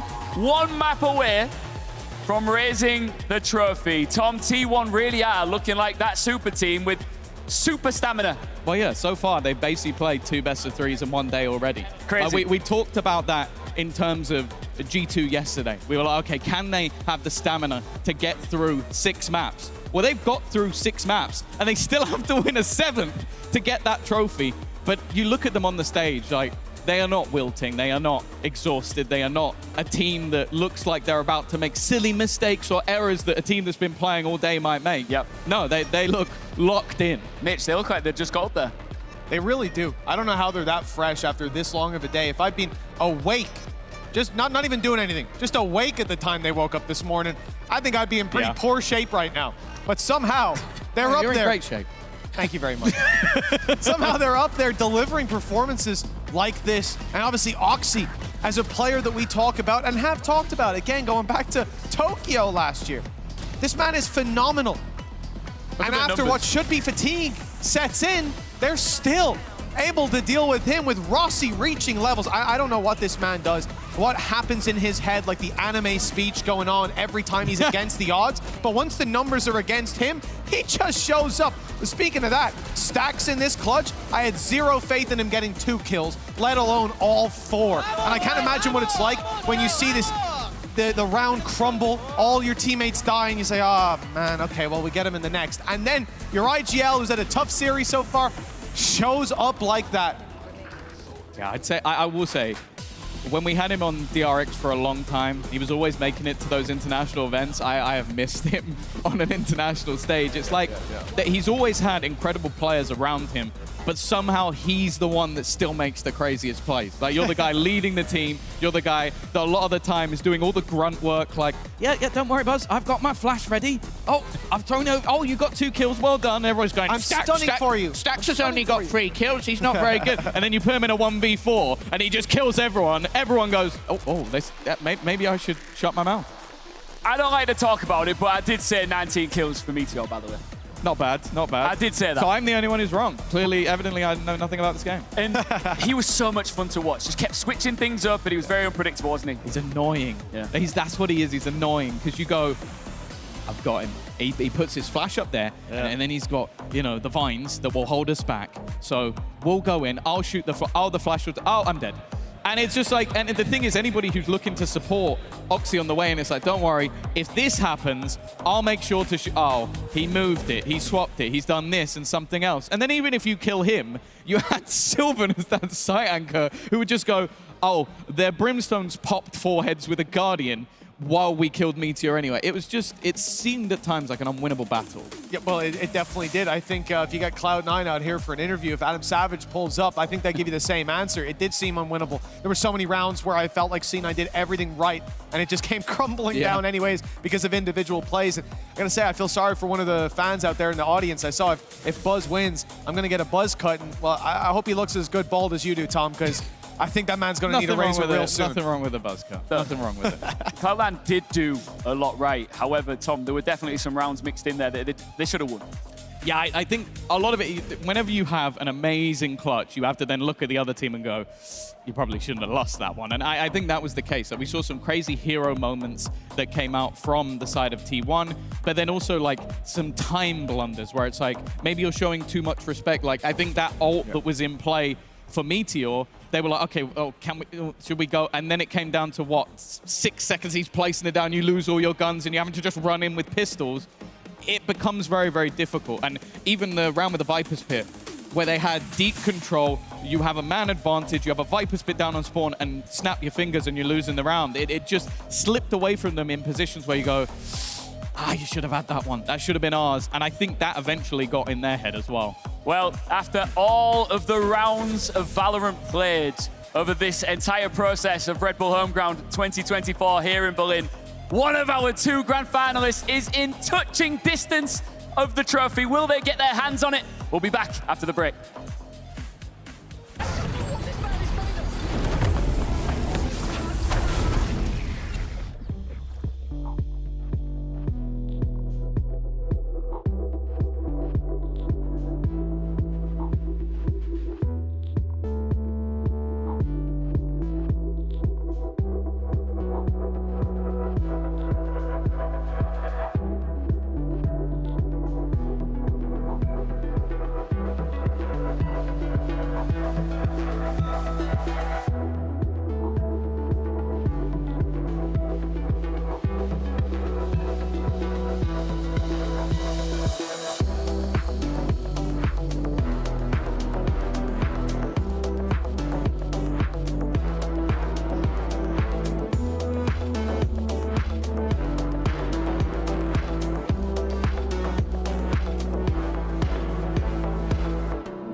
We are back live in Berlin with this wonderful crowd, and we are getting set to potentially close out this grand final. Will T1 take the title, or will C9 take it to 5 out of 5?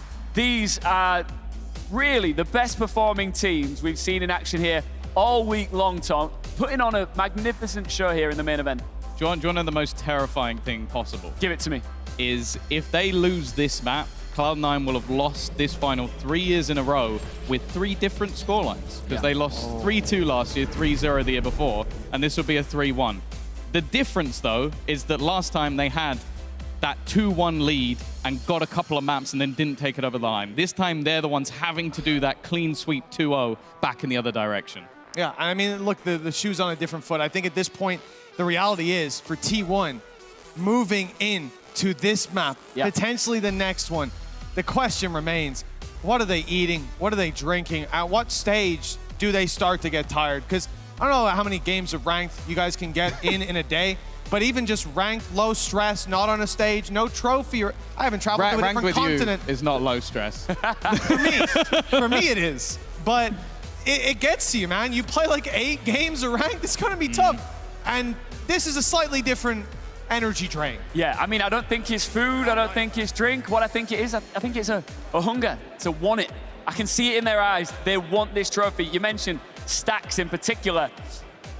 He needs it. He wants that silverware tonight. That was an interesting sign. I didn't see it. What did it say? I'm not repeating. That's for them to know and me not to repeat. But no, I think especially... It said, I want your babies. Well done. Yep. How did you like half read that, or did someone feed that to you? No, I just guessed. Okay. I don't believe you. The baby has been fed. Look, Haven is next, and this is C9's map picks. And right now, if we're just going round and round, we're just all picking up our own maps and taking them home, right? Yeah, the thing is, though, if you look back to a recent tournament, this map did not go well for C9. I will say, I was speaking to Imi as I was like walking around earlier in the day during the semifinals, and he said to me, I'm glad we lost our previous tournament. It taught us a lot for this one. So evidently, they revamped a lot of things. I'll be curious. We saw Neon walking around on the stage just a moment ago. If maybe we'll get one for Haven, because a lot of teams have opted to bring that agent in to the pool, but both of these teams have been leaning on Jet in the past, so that might be a change that they make. But also, I think they just worked on a lot of their protocols. If I see that man in the server, I'll be very surprised. Surprised, upset, annoyed, probably. Zilf will be happy. How do you think we're going to... Yeah, I suppose he would be. Give me some I was about to say, give me some predictions on how we think we're going to shape up. I reckon Oxy and Buzz will play Neon. That's... Oh, wow. What a surprise that I'm correct. That's, wow. You can... My predictions today. To be honest, you being able to read is a surprise. I didn't look at the screen before. I was looking in your eyes, Tom, as you can confirm. And you saw the blue and you thought, oh, Neon. Exactly. That's exactly what happened. Yeah, no, I think realistically, though, for T1, again, I like the idea because it just makes sense that as a human being, you should be tired. That should have an effect. But I just don't believe it from what I've seen at this point. I think momentum is far more important. I think adrenaline kicks in. And I think when Stacks has big clutches the way that he did, the adrenaline's kicking in for me. I can't imagine how they feel. So that's keeping them alive. We need to see that same energy brought here today on this map. And we can avoid going to split. I don't want that, but it may happen. Yeah, I think as well. Like, obviously, the changes, you're going to see Oxy back on that Neon. I think he's been phenomenal on it. But I also want to talk about this map in general with Stacks. You think back to Haven, they kind of invented the playbook. They were the guys who did fantastically well on it. All right, Berlin. These two teams have given you everything they've got so far. T1, in their first ever Red Bull Homeground Grand Final, have a chance to take it all here and now. Cloud9 are at risk of suffering silver for the 3rd time in a row. Berlin, are you ready? It's Haven with Tom and Mitch.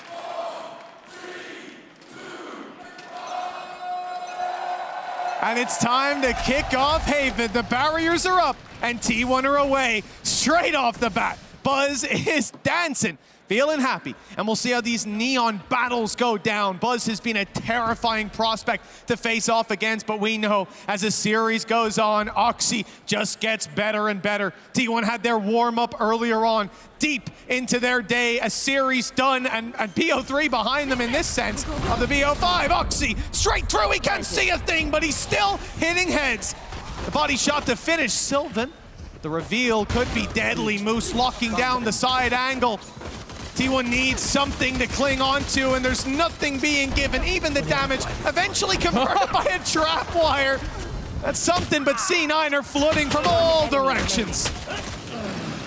Another pistol under their belt. This is where C9 really have been dominant throughout this series so far. Their pistol round victories have given them that early boost. See what they can do in those conversions. Of course, a plant does give a few extra credits to the side of T1. Be interested to see how ballsy they are in the rebuys. They're going to attempt maybe a few pistols here and there. This is a map where I genuinely don't mind seeing those early force buys. Just because you've got the 3 sites to deal with, you've got the pace of that Neon, there's always potential that maybe you can cause some extra problems. Again, though, you mentioned it. Last time out in the grand final, Oxy managed 92 kills. And I'll be honest, if this goes to 5 maps, I think he's on track to beat that. Most certainly could be. See how this one goes, but back on the Neon, I'm feeling confident that big numbers shall be reached by this man. A stun ready off contact. Nothing seen just yet. T1 have pistols. For the most part, just classics. And again, Meteor is the man to take out that Sheriff. Looking to pop some heads, but he won't be given the opportunity. Yeah, getting into this site without Moose knowing about it is impossible. They're going to have to try and almost stun him off the back corner, and that's not going to stop him completely. Just looking to try and buy some time, but Buzz does well. Removes him from the site, looks to try and retrieve a gun, but fails at it, and the rest of the cavalry arrive in quick succession. Oxy dancing around the site into their backs, and they haven't been able to deal with him. Don't get shot. That felt like I was on a VR roller coaster for a second. Oxy took me on a journey through that site, through the lines of his opponents, past enemies, and then it ended up not even shooting them. And taking another guy before going back to finish his meal. You see what I mean about how I'm excited to see this guy back in the Neon? He could put up the big numbers. Agreeing with you 100% on that, Tom. 2-0 for C9. This is where they've really made their money. Round number 3, up against Rifles, and their success rate has to be one of the highest in the tournament for these, but last couple games, they've been challenged. Last couple maps, I suppose. Last game, they weren't challenged on these rounds at all, demolishing G2. Let's see if C9 can do it here on Haven when it matters most. 1 map down in the grand final. They don't want history to repeat itself again. Yeah, something I wanted to mention before we sort of got into this one was, although this is C9's pick, and it hasn't been going great, also history of Stacks and Haven. He had so many intricate setups, many that were stolen. Oxy, this is a audacious position, and it's immediately checked. Through the trip goes Buzz, sight under their control. Maybe hoping they can try and catch someone above if there was a reveal to be had, but at this stage, it doesn't seem like it. Oh, the drop down. Moose is given a moment, a reprieve, but doesn't last very long. A little bit of damage for C9, but this is back to normality for us. 2-1 as the 3rd round goes to T1. Minimal enough reinvestments will come through. For C9, though, the real game begins. And I do like that we started out this map because last time we talked about how one of the teams didn't have a Cypher, and so Neon will typically have like a lot of impact up against that, a lot more freedom. And then we started this one off with Oxy dying to a trap wire, really just underlining that issue. 2 rounds later, you have Buzz going into a trap, killing someone, one. and still just then shooting it afterwards. Doesn't even get stunned by it. Kind of like the yin and yang of tripwires. We'll see. Oxy, looking to push up. Potentially going to try. I thought maybe a dart would be used behind it, but no. He's just playing around the gap. In the edge of the smoke, a re-smoke put in that will keep him safe for now. More importantly, though, he's got rid of Sylvan, so smokes won't even be available for T1. Okay. Oxy won't be available for C9. Cage getting absolutely domed. And oh, Meteor, that timing perfect on the paranoia from Vic. Meteor had no chance of getting out of there alive, and now the hope instead sits towards this A site, but Rossi won't give up any more ground. A 4v2. The push up by Buzz. Okay, he could actually be the savior of this round. Rossi and Zappa group up. No, and they line up too! Buzz, phenomenal play! And with Stacks coming in on the utility, there's no choice but to run into the open for Moose.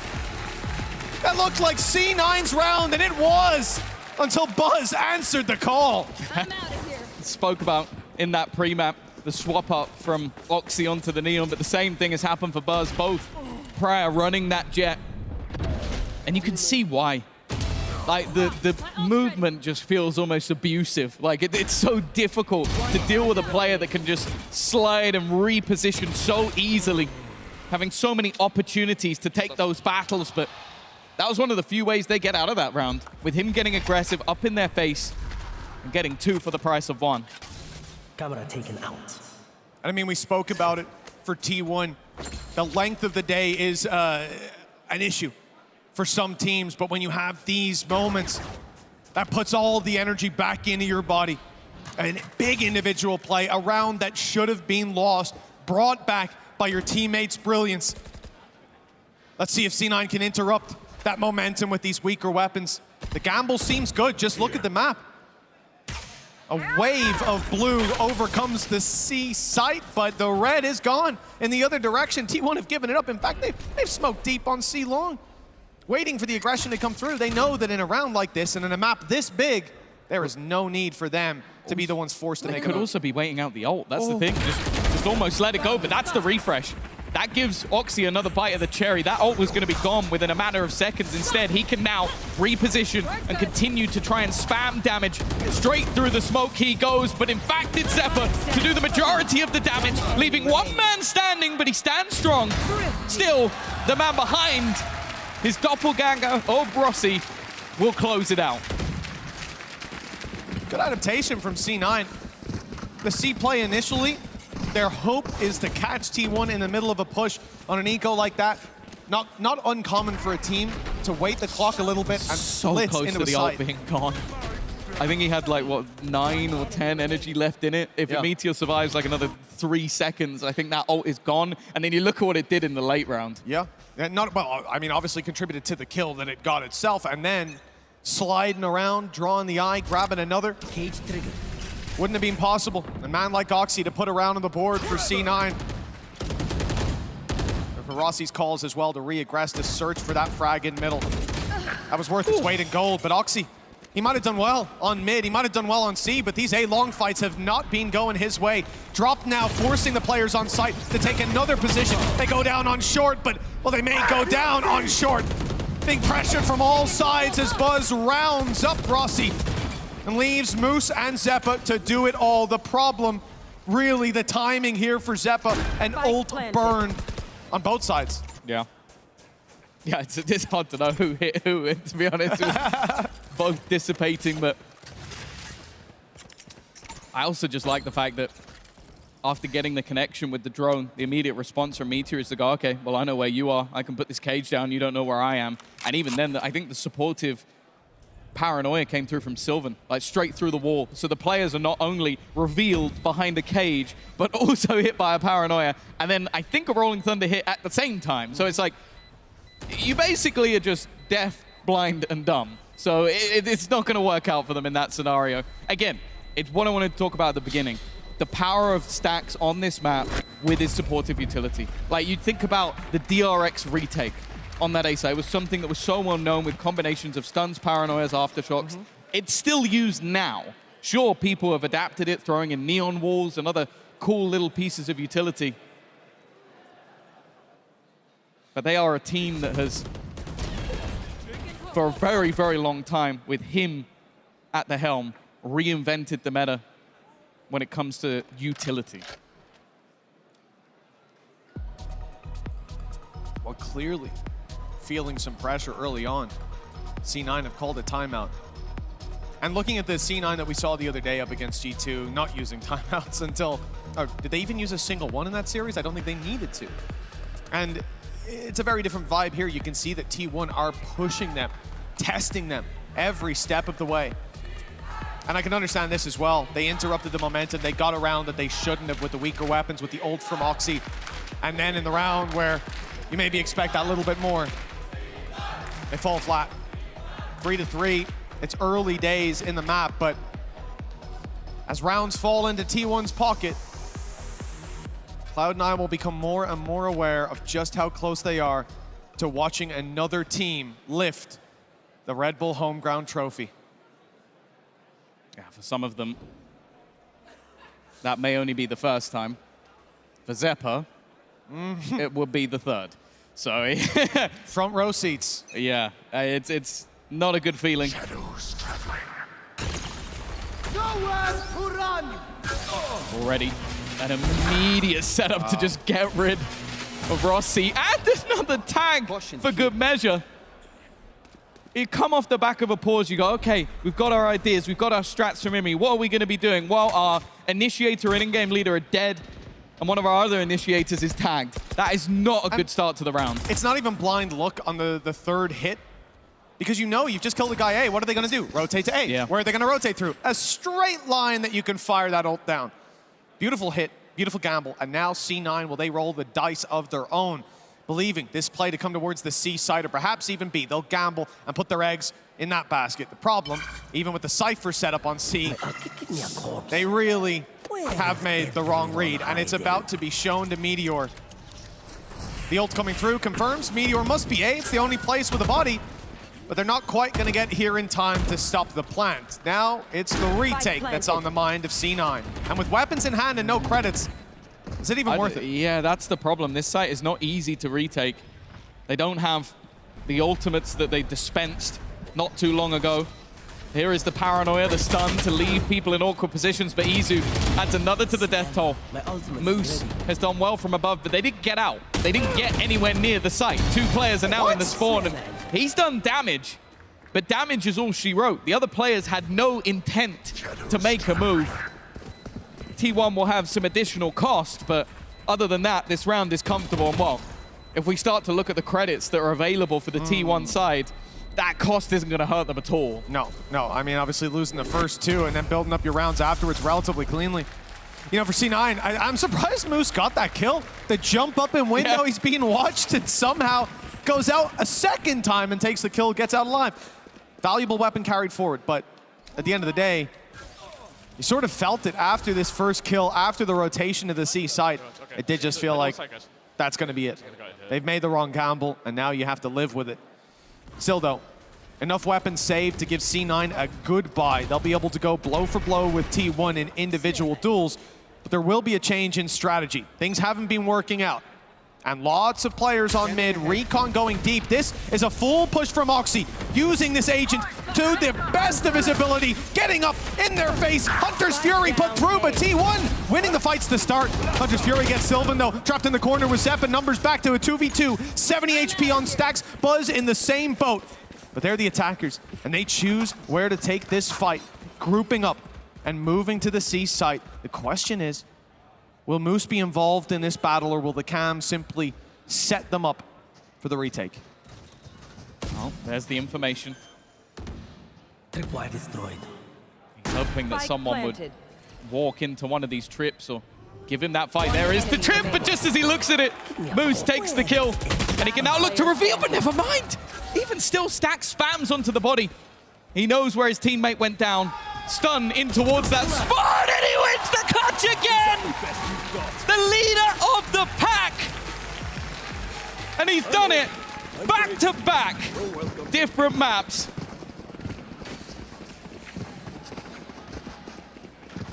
In such big rounds as well, Tom. Swing rounds. And I love the idea from C9, the Hunter's Fury doing damage, the big push up. not just by Oxy, but by Zeppa as well, taking this space. Moose catching one this stun, though, from Stax. And I love that we complimented his utility so much, especially going all the way back to Abyss. His breach was phenomenal, and here he finally gets to capitalize on that breach util himself and show us exactly what he can do. 5-3. Mixed bag of investments from C9, and they go running out of the A site, content to play the retake as the plans comes through, and well, the drone might spot one, but he's safe down below. Yeah, he'll be safe. Oh, that has a lot of utility placed onto him. Oxy capitalizes. A lot of damage being done. This retake coming in thick and fast with Izu and Meteor as the last defenders. Trying to hold from a passive position, but you're never going to get both. And now Meteor coming in from behind. They're going to expect it even when he walks out with a cage in hand. Moose had him dead to rights, but Zeppa gets the kill. A much faster take and a much faster response from Cloud9. Yeah, well, they were ready. 4 players in position as soon as the spike began to be planted. The drone spotting the positions that they had taken, confirming to Oxy that that's the spot to put the fast lane in, to give him the cover to drop and almost drag that player into a 1v1. It's not quite a kill contract, but the kill was confirmed. There is that response again. But it has been individual blips on the T1 radar since the pistol. They don't have the ults yet to pad the gap, but Rolling Thunder 1 away from Stax, 2 away for Izu. And an immediate TP into heaven. He is going to stick this, but instantly revealed. Sylvan fighting on borrowed time, but he is still alive. Just about. He's made it down below, nice and safe. Wow. But the problem is once Oxy dives down, pops the fast lane into play, and isolates the duel, you are not going to be having a fun time. And here it comes. Already forcing him out into the open. Rolling Thunder comes back as a response, though, and there will be no further aggression. Tag on Sylvan. They know exactly where he is, but as they drop down, Buzz is awaiting them. Sylvan still in position. They can't even get to him. All the bodyguards come out to play, and Moose waiting this whole time for Meteor to fall, for that trap to go out of play, so he could sneak up behind and confirm the round. Well, instead, he is left to fight another day, carrying the weapon through as T1 push up to 6-4. I can't gobsmack that Sylvan survived that round. There was so much stuff put to try and kill him. And they even have that same aftershock setup, which forces him into the back position. So there's not really anywhere Biv to go. But Buzz was that initial defender, the sacrifice. And then the swing back from the remaining players was just sublime. They've been so good when they have those ultimates available. That Rolling Thunder basically just disrupted everything. Like, you have your full utility set up to get back into the site. And Sax just puts his foot down immediately. You were about, if Buzz didn't get that kill, Oxy was about to slide backwards, spraying and immediately eviscerate 27 Sylvan. HP. It didn't matter. No, he was gone. He was gone 100% of the time. But Buzz saved the day. And the beautiful thing is, yeah, Sylvan didn't have to do anything. It was all 4 of his teammates stepped up and went, I got you, bro. Don't worry, you don't have to fight this one. You've done your job. 6-4. And T1 looking for more. Ulti's not online, but Izu just 1 away from the Hunter's Fury. If he gets that in a post plant, it could be deadly. C9, retake on A seems likely again, but they've got an early flank. The trap destroyed gives it away, but they know that Izu's close. Roxy's done well. Again, always having impact. This battle between the two on the flank could be absolutely everything. He's hit the initial headshot through the wall, but does he expect the second? He does. It's a good read. He knows he's coming. Izu gets both. He should have been taken down. But the Hunter's Fury to the opposing side does nothing. He now has one of his own to try and trap them on the way back in. This round is all Izu, but Buzz will do the lifting. Absolutely massive. I mean, Izu, first of all, used the Hunter's Fury so early. I thought he was going to sit back, use it for post plant, or save it for the next round. Fires it through and just tells Buzz, swing him. One of us is killing him. He was living on borrowed time. Yeah. Like, I should have been dead twice in this round. I'm not letting a third occur. Well, that's it. Oxy knew he was there, broke the trap and revealed himself. But Oxy swings in, takes a fight, hits the stun, swings again, and somehow Izu avoids a man that most players can't. Look, he's like Medusa. You lock eyes with this guy, it's done. It's over. But somehow Izu lives all the way through to the end of the round and to the end of the half as we hit round number 12. T1 could be leading 8-4 with a 2-1 map advantage. C9, deja vu for Zeppa and for many of these players. And Rossi's worst fears realized. C site control for T1, plant in. What can C9 do on the retake? Again, sound like a broken record, but I'm looking at Oxy, a Bucky, but more importantly, the overdrive. An ultimate that we have seen him have impact so many times. The TP to try and cause disruption. The stun again is perfect. That backline bolstered by Stax, it makes the kills so easy. A solid flash in response though, but Meteor is still standing. Stax comes up with one of his own, and there is nothing to respond to. It is an 8-4 half for T1. A solid start to what could be the end. Another nail hammered into the coffin of C9. Second place, calling them yet Buzz is laughing. Buzz is like, that's not good. Well, he is 15-6, sliding around like a lunatic. And now on the defense, we know that his tempered aggression is going to be terrifying. You can see that the Imi we saw before, relaxed, calm, well, that has changed. And the stress now getting to them. It's definitely looking a little bit more difficult. I think after, what was it, Pearl, we kind of had the expectation that maybe this series could swing a little bit further in their favor. Now they've got to do it again. Now, I will say, pistols, they've been fantastic. Attack sides is where they've had most of their success. So if you want a silver lining, that is it. They're going on to the attack, and if they can get the pistol, this really isn't a done deal. If this is one of them that goes the other way, I fear that history is repeating itself for the third time. Yeah, it definitely seems like that. I mean, we know that C9 can start strong. They can put those 4-0 on the board, and they've done it plenty of times here in Red Bull home ground. If they do it again, we're back to even footing. With them on the attack side, with them having momentum. But it's easier said than done against a squad that's on fire like this. We mentioned earlier about Sylvan and how impressive he was throughout the series, throughout the tournament. They're 8-4 in the lead. Sylvan's 1-7. 8 assists, by the way. Paranoias have been incredibly impactful. Space taking has been there. And on defense, he will have a much easier role to fill. But it's all about, for T1, some players cool down on an individual level, and the others step it up. Also, the fact that Sylvan did pretty well in clutches, and they haven't really needed to clutch all that often. The C9 only have 4 rounds, 2 of which came after round 3. So, as we get back into this game, T1 seem to be on the cusp of making history. Not just for their region, but for C9 as well, as the first third-time second-place organization. Yeah, and think about it from the perspective of Stax and Buzz. Okay, sure, Meteor made history by winning an international trophy. But for Stax and Buzz, it's always been a 5th to 6th, maybe a 3rd to 4th. Regionally, they're always fantastic, but on the international stage, right there, they've never got to lift a trophy. And now they have the chance to be the first Pacific team to do it with Red Bull home ground. Spike planted. With prior years going to EMEA. And of course, the Americas. Meteor is already being pressured. A lot of players going in his direction, but Moose goes down. Meteor does well to at least get one. The trades seem to be sticking in their favor. We spoke about the pistol magic of C9, but that magic needs to come up again. Rossi still standing big, has found another. Maybe there's still life in them just yet, but the man up against them is Stax. They've got to be careful. The IGL does it again! They just can't beat this man in a clutch.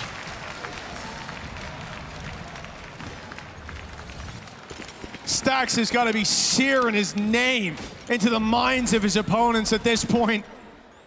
Every time you count him out, he counts himself back in. They killed the diffuser. And I think Stax might even have fired a shot or two through that smoke. I think they could have known. Even Buzz at this point is going, what? Like, you sit there as the superstar of the team, and then you watch your IGL deal. I bet he's so glad he's back. Like, he's been without him for a while, and he gets to just watch him clutch round after round after round.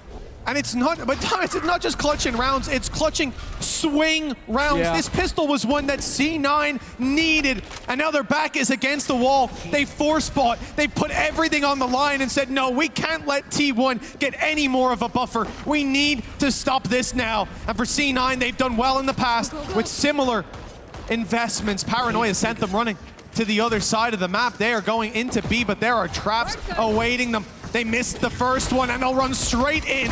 Waiting is Izu. The stun, though, has slowed him and given Oxy a chance with 2 on the Bucky, trying to breathe life back into C9's home ground. But Stax, he's kept a little bit of control on this side of the map. And if himself and Sylvan can draw their eye, Buzz might be able to break this wide open. In fact, C9 are just fighting for that side of the map. Well, that's the thing. When you have the stingers, you need to get close. You don't want to take these range battles, and that's exactly what they've given Sylvan. Another 3K to add to the collection. 10 rounds now for T1. Just 3 away from a trophy in their hands. 1 kill at halftime for Sylvan. This map must have felt terrible in a grand final. Not hitting your shots doesn't feel good in a normal day, let alone on that stage, but there it is. A huge round from him, cleaning up any danger that was most certainly brewing after Oxy had his way with the B site. That was a big investment from C9. A gamble that has not paid off, and T1 now stand with a huge advantage. 10-4, economy by their side. And a timeout used, the last one in regulation for C9. And they're using it 9 rounds away from victory. The pressure is on for Rossi and the rest of the squad. Steps need to be taken. And Imi's talking them through that one last time. Well, that is it. Meteor, of course. He had that taste of victory. For Stax and Buzz, regionally, they've had it too. Sylvan just coming back over to be a part of this Korean super team. And Izu, the youngster who's been waiting for his moment. They have all had their moments throughout this series. As said, we are looking at them playing their 7th map of a day. We talk about a best of 5 being a tough thing for teams to go through. We talk about map 5 of a series being like something that teams really have to have that deep set energy to really get through, the strong mental. Well, this team is on their 7th map of the day, and we are still seeing clutches out of Sylvan, clutches out of Stax, Buzz leading the way. It's almost like this is maybe the 2nd map in a best of 3. They've had their warm-up. They've had their Red Bull to get them pumped. And soon they'll have their Red Bull home ground trophy, by the looks of it. 11 rounds seems to be destined for round 15. As you see C9, I mean, they have invested pretty decently on some players. Vic is a bulldog to work with.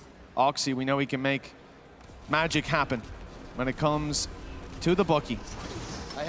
As he slides his way in, there's no one to be found.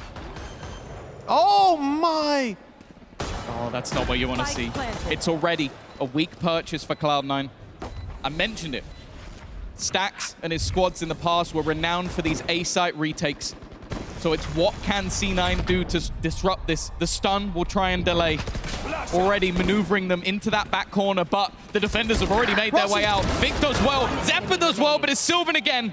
He's now going to try and ace clutch this one out, but he is surrounded, and Rossi what a play. will be the one to take it. Again, we highlight those IGLs. What a play from Rossi. What a play from Vic. They just combined in a cerebral moment. What an important round to do it in as well. Rossi tucked in the corner, and Vic stood there, bulldog in hand, spraying away. So when they walked out, they weren't thinking there's a guy stood in the corner. They've seen two on site, one further back, but Rossi was the mastermind behind it all, cleaning up 2 kills. Vic, that bait? If they check that corner, hey, there you go, that bait. It was Vic drawing their eye. Beautiful stuff. Vic might not have a lot of kills. He's got 14 assists. But that round right there, that goes to him. That goes to Rossi. Great call. And Oxy starts it off onto Buzz. Now C9. They're getting back to their winning ways. This is what they need. A few momentum rounds. A few chances for those individuals to step up once again. Because we know that they've got that skill in the tank. Maybe you saw the roster changes and had your doubts about what this roster can do. But we've seen it throughout the tournament. They took down G2, and right now, Oxy's looking to do everything on his own. There's still damage being done. Vic low, Stax still alive. That's terrifying enough. But the time is ticking. 2 shock darts on Izu. If he managed to get one to hell, that would be beautiful, but I don't think it's quite the time for it. Out they go, looking for players and finding them. Unfortunately, it's Rossi that they've walked into, and this man, he's really not missing when it matters. 10-6. C9 on the slow climb back. I don't know what Imi said. It must have been akin to Bane's speech in The Dark Knight, because they've started the ascent. Why did you pick Bane? No reason, no comment. Okay, just had to ask the question. No, I will say, every time we've seen a pause from Imi, there has been a response. Like, I don't think there's any question that there is impact to be had from him chatting to the team. Whether it's to pick them up or whether it's to have something specific. I think we've seen adaptations in their strategies right off the rip. He's now been with C9 for a length of time, worked with different IGLs along the way, and it definitely seems like the vibe with this one is a good one. But this needs to be another one of those crazy comebacks. We saw it early in the tournament, back on Abyss. They can do it. It's just now, does the pressure take over? You're up against T1 with some incredibly experienced players. You need to be at your best. Oh, Sylvan, he steps into the fray! Oxy thought he'd respect him, that he'd step back, but no. Sylvan's feeling it, he's found himself in this half. The impact puts us back to a 3v2 rolling thunder from Stax. The cage has bought them a bit of space. Even still, he almost takes them down in the reposition to the right side. Vic clearing the wrong way. He doesn't know 30 seconds left. that heavy traffic is just around the corner. Flank play from Moose. Hopes he can find the impact. We're on board with Fuzz, but the damage is in from Stax. Dropped the spike and left Moose to try to do it all. 1v2, spike recovered. And Moose, well, he's running right into Izu off screen. That could have been a battle to settle the game. Instead, looks like Moose will grab a plant. Izu's running it down. Izu's running it down. He's taking the fight, and he's won it. The defuse, as a result, 11 rounds for T1.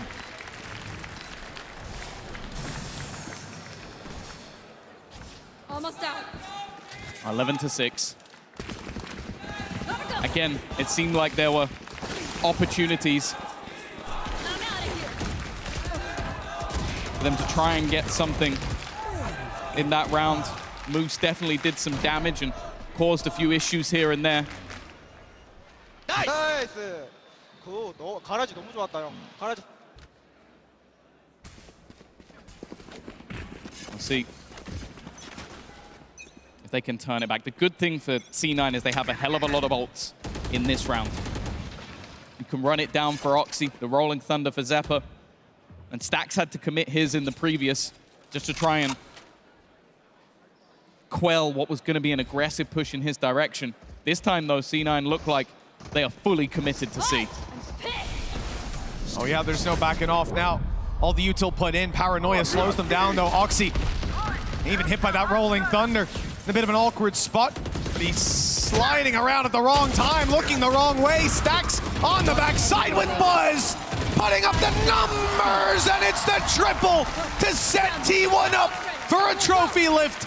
12-6. Match point. 6 chances to make history for their region, for their org. And C9, oh, the deja vu must be hitting strong.